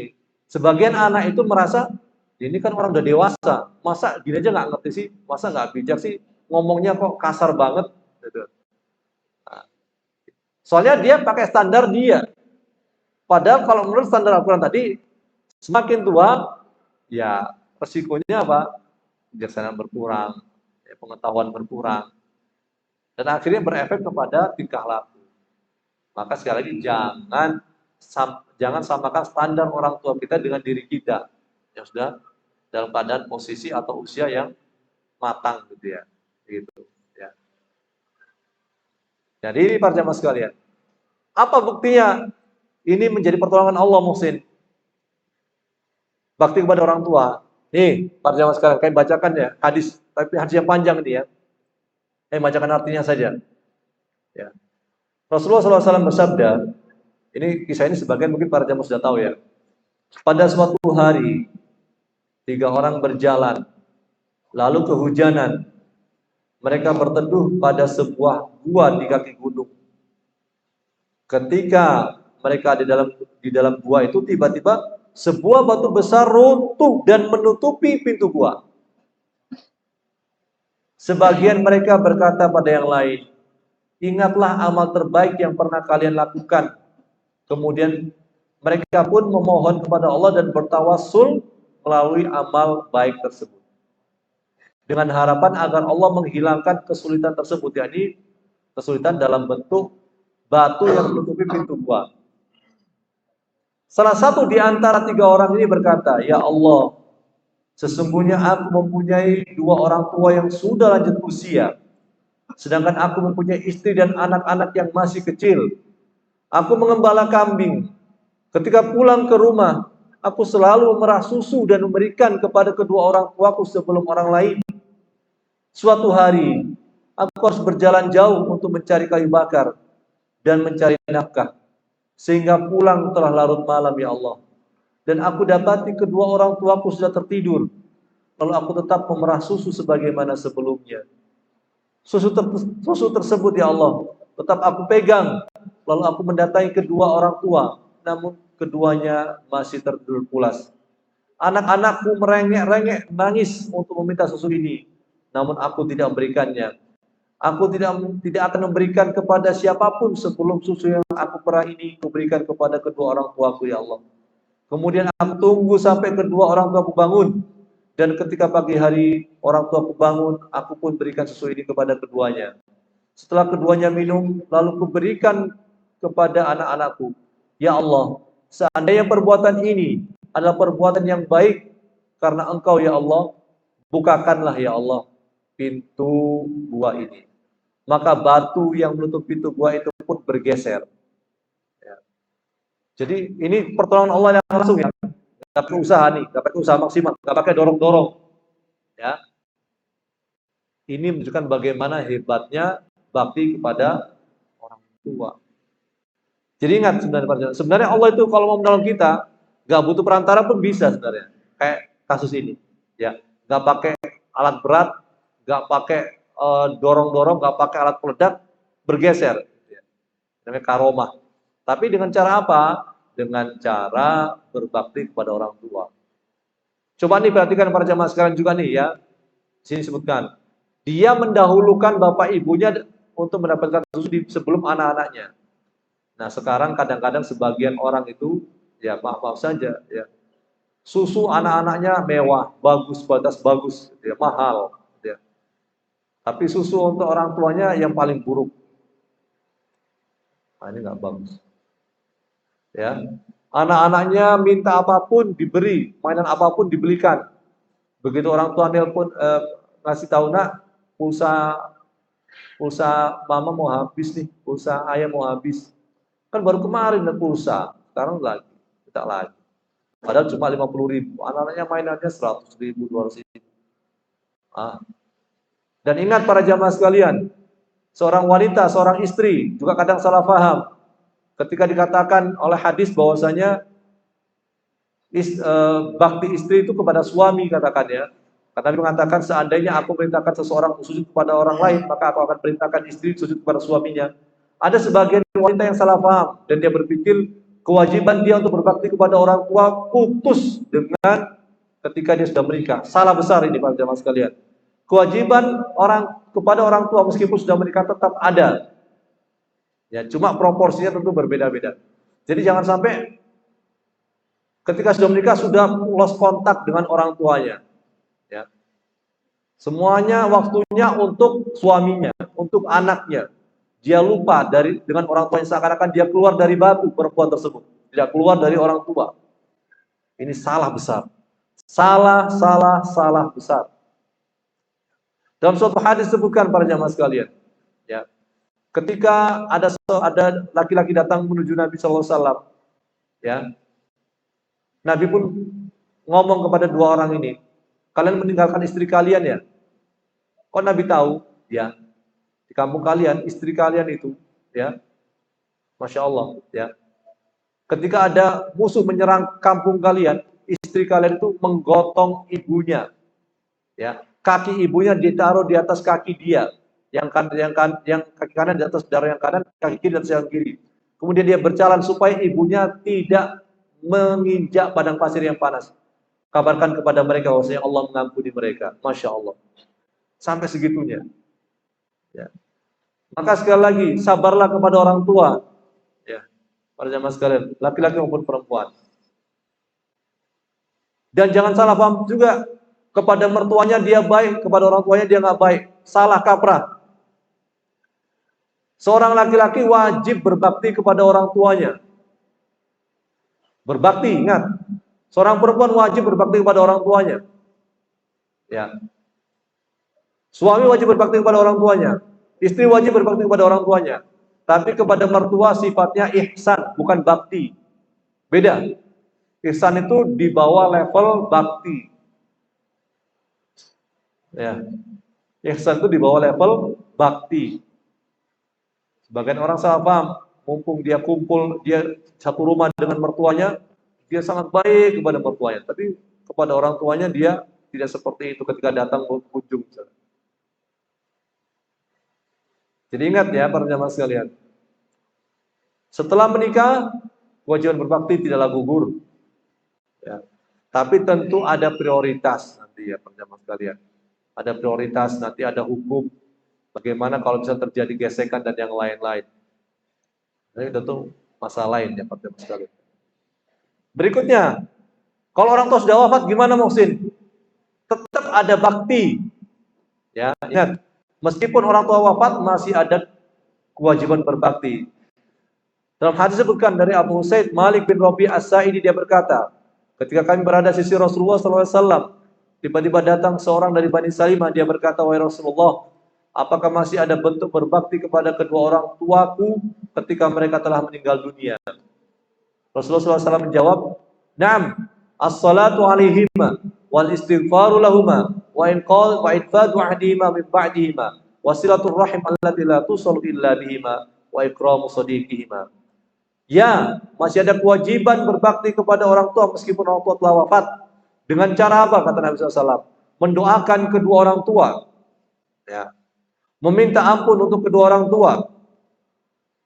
Memenuhi janji mereka setelah mereka meninggal dunia, menjalin hubungan silaturahim dengan keluarga kedua orang tua, dan memuliakan teman dekat keduanya. Kami ulang lagi para jemaah sekalian. Ya, ini arahan Nabi untuk berbakti kepada orang tua yang telah wafat, yaitu mendoakan kedua orang tua, meminta ampun untuk kedua orang tua, memenuhi janji mereka setelah mereka wafat, menjalin hubungan silaturahim dengan keluarga kedua orang tua, memuliakan teman dekat kedua orang tua. Jadi terus bakti, tidak ada kata putus meskipun orang tua telah tiada.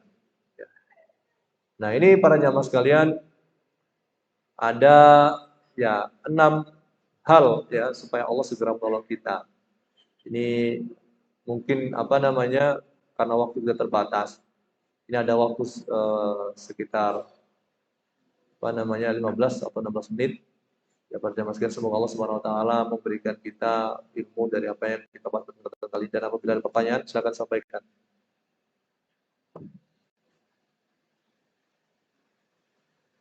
Ya.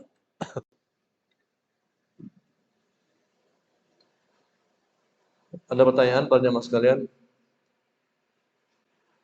Assalamualaikum warahmatullahi wabarakatuh. Waalaikumsalam warahmatullahi wabarakatuh. Ustaz, agar Allah lebih cepat mengabulkan doa kita, apakah dibarengi doa sholat taubat atau sholat hajat atau sholat istighfarah? Karena Anda berdoa masih bingung menghadapi pilihan yang sulit. Apa tandanya jawaban doa Anda dari Allah? Syukran Ustaz. Allah SWT memberkahi sana. Wafiq barakallah. Jadi para jamaah sekalian, tergantung momen ya. Kalau seperti ini, ketika kita ini dalam dua pilihan, maka tentu istikharah ini adalah sesuatu yang penting ya.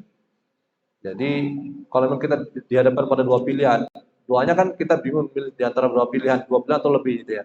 Maka tentu istikharah ini disyariatkan ya. Adapun masalah sholat taubat itu ya ini salah satu cara supaya Allah mengampuni kita. Jadi sholat taubat itu bukan saat kita berdoa, tapi saat kita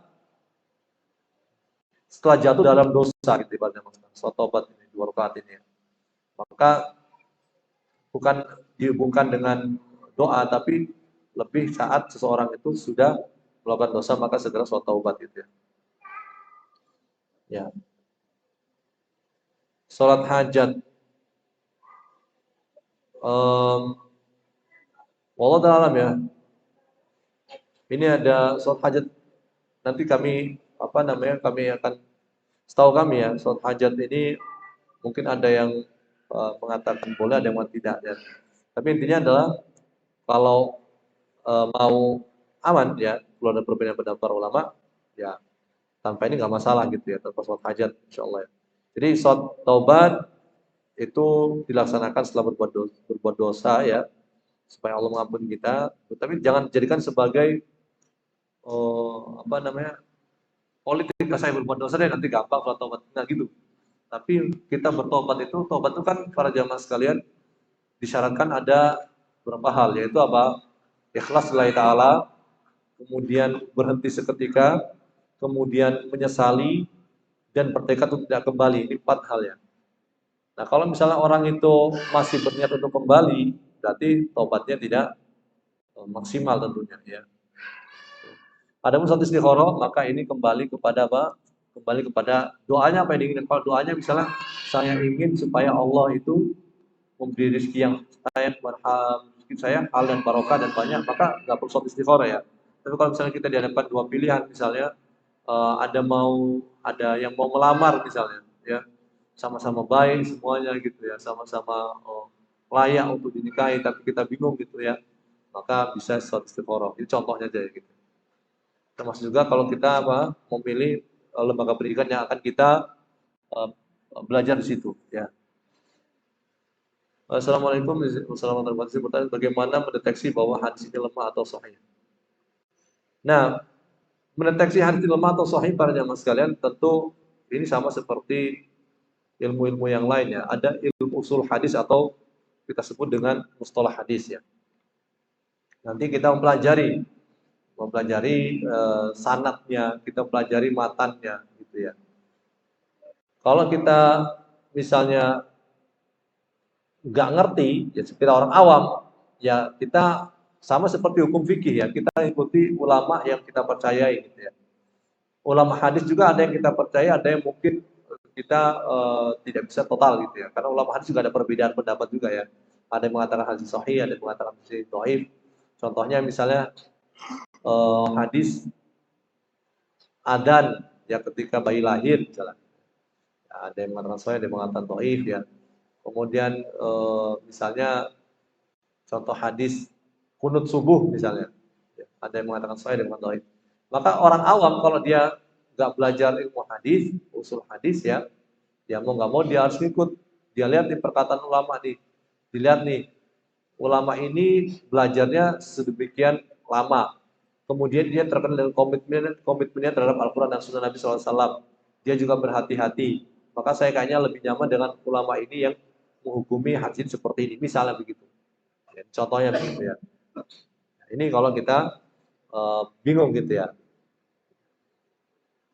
Tapi kalau mau panjang ya tentu kita belajar ya para jamaah sekalian ya. Belajar ilmu usul hadis. Tapi tentu nggak pendek ya, karena butuh waktu. Di lingkungan saya ada arisan RT tapi tiap bulan pengocokannya, tempatnya di teras masjid. Yang saya tanyakan apakah boleh kegiatan arisan di teras masjid.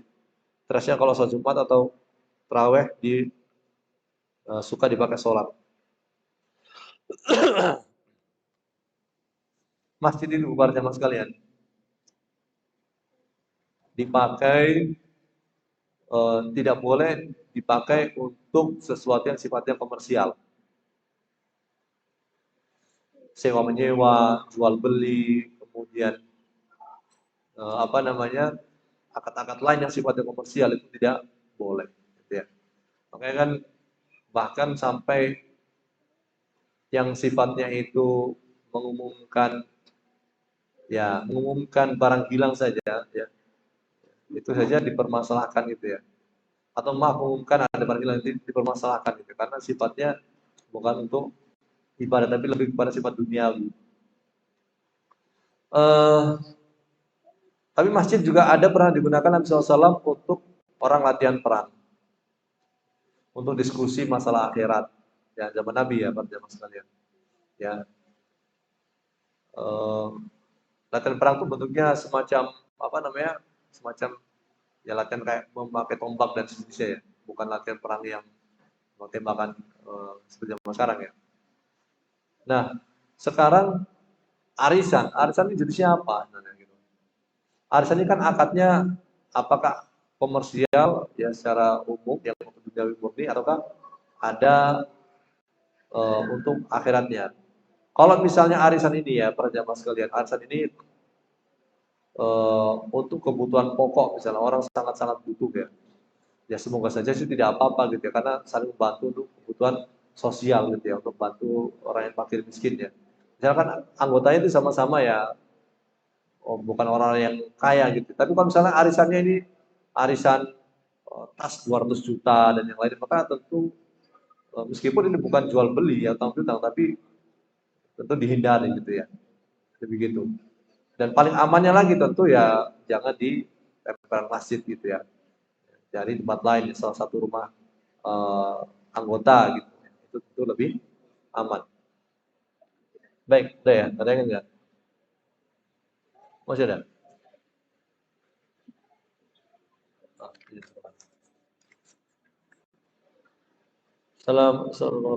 Bertanya, ridho Allah itu kan tergantung ridho orang tua. Tapi bagaimana jika seorang ayah selalu berkata berbelit kasar kepada ibu kita? Sudah sering kita ingatkan tidak boleh berbuat seperti itu kepada ibu, tapi masih tetap sama saja. Jadi apakah berdosa apabila kita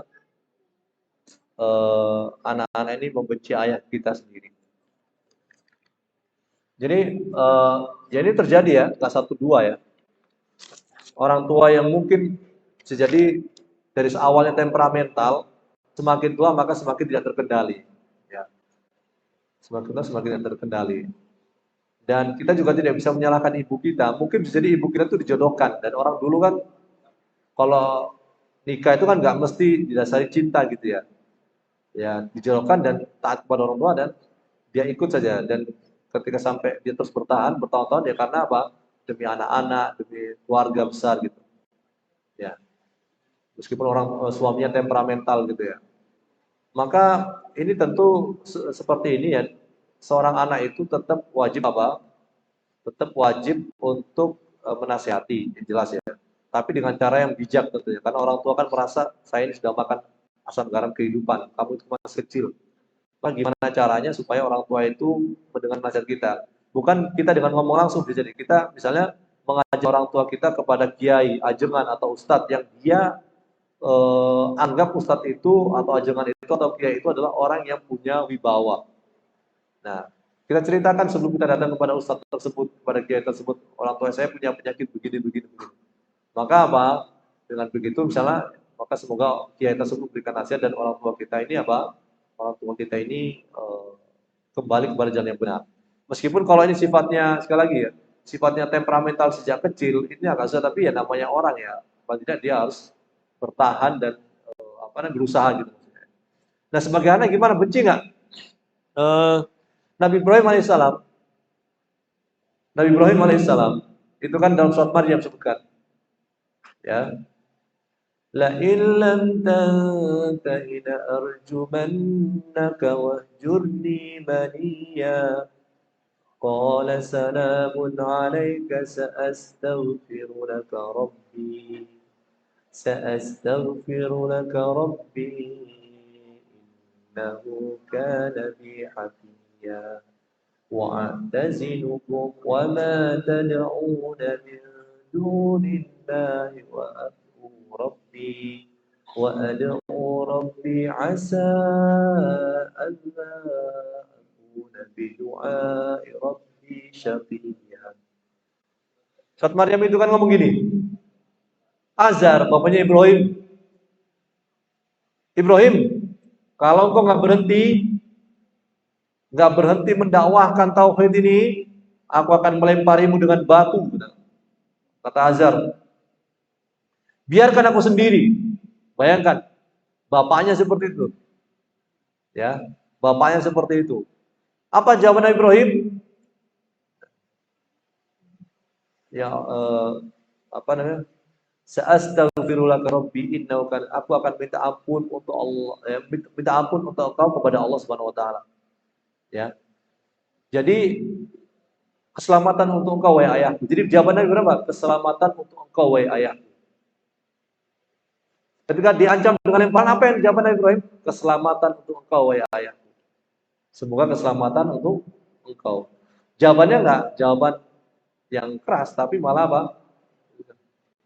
lembut kepada ayahnya. Kalau ini kan kepada ibunya dia keras. Ya. Kepada diri kita pun orang tua itu keras, apa? Kita tidak membalasnya dengan hal yang sama. Ya. Kita membalasnya dengan hal yang sama. Ya. Tapi ingat, jangan sampai ayat-ayat ini dipegang oleh orang tua. Kenapa? Oh, saya semena-mena. Saya punya hak besar. Kadang-kadang orang tuh salah fokus terhadap hadis yang dia pegang atau ayat yang dia pegang. Orang miskin fokusnya kepada hadis atau ayat fadilah bersedekah. Jadinya dia nggak mau berusaha. Itu kan ada, wahai orang kaya nih, baca nih ayatnya, baca nih hadisnya nih, fadilah bersedekah. Akhirnya dia nggak mau berusaha.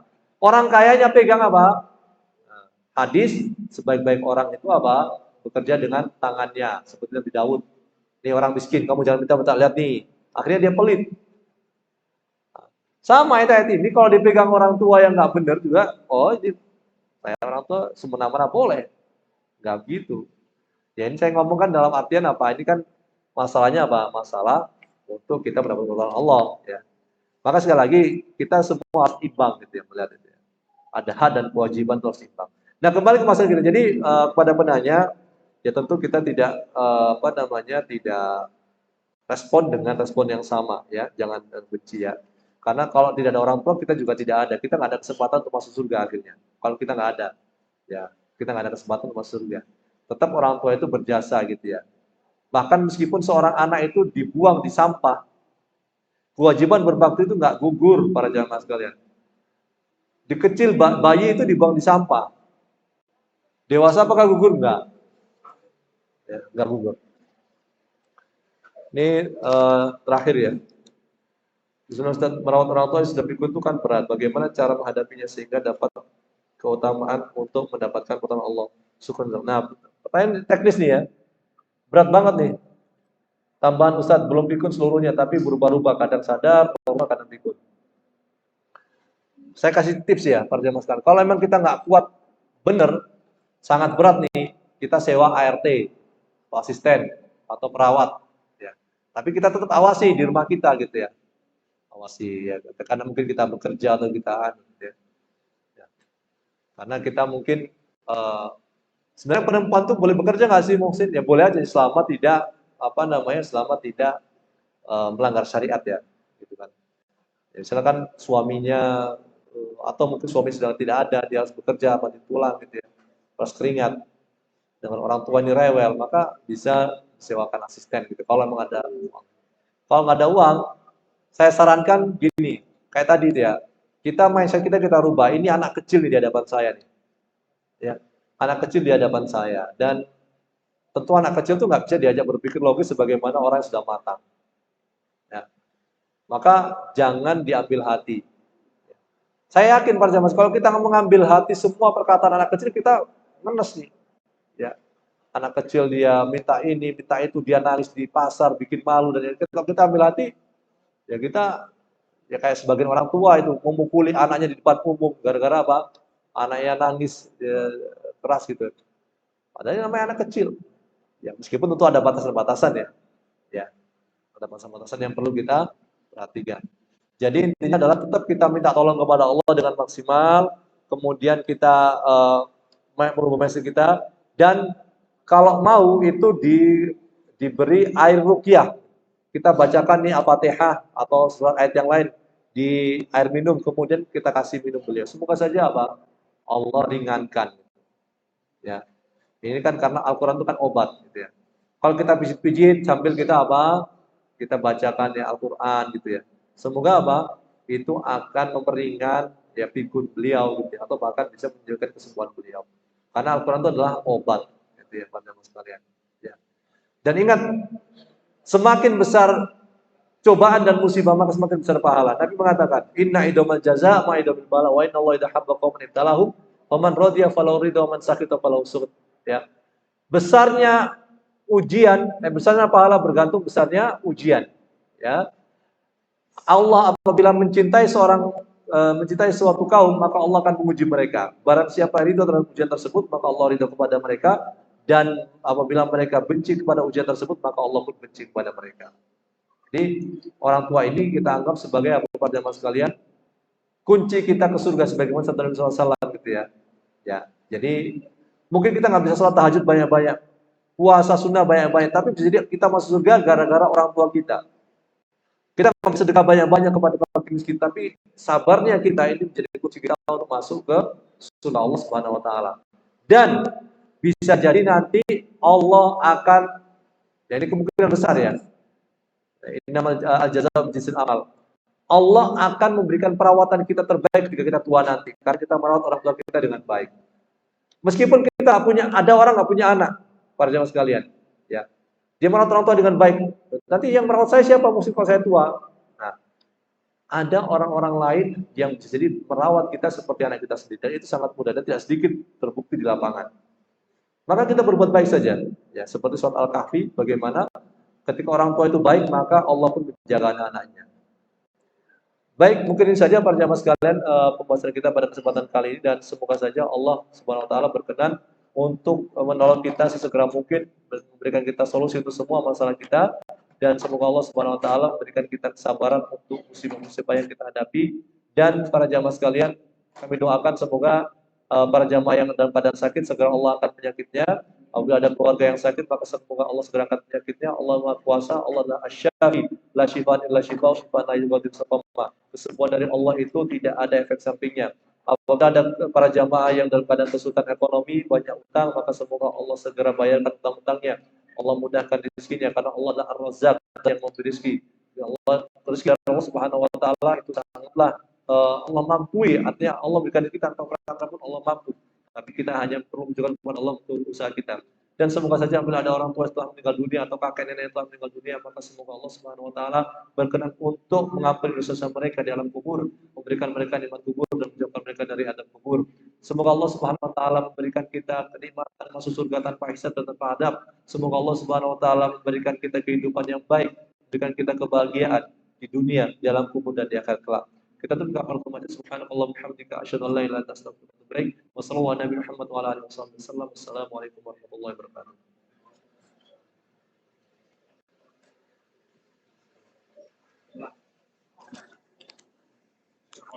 Barakallahu fiik.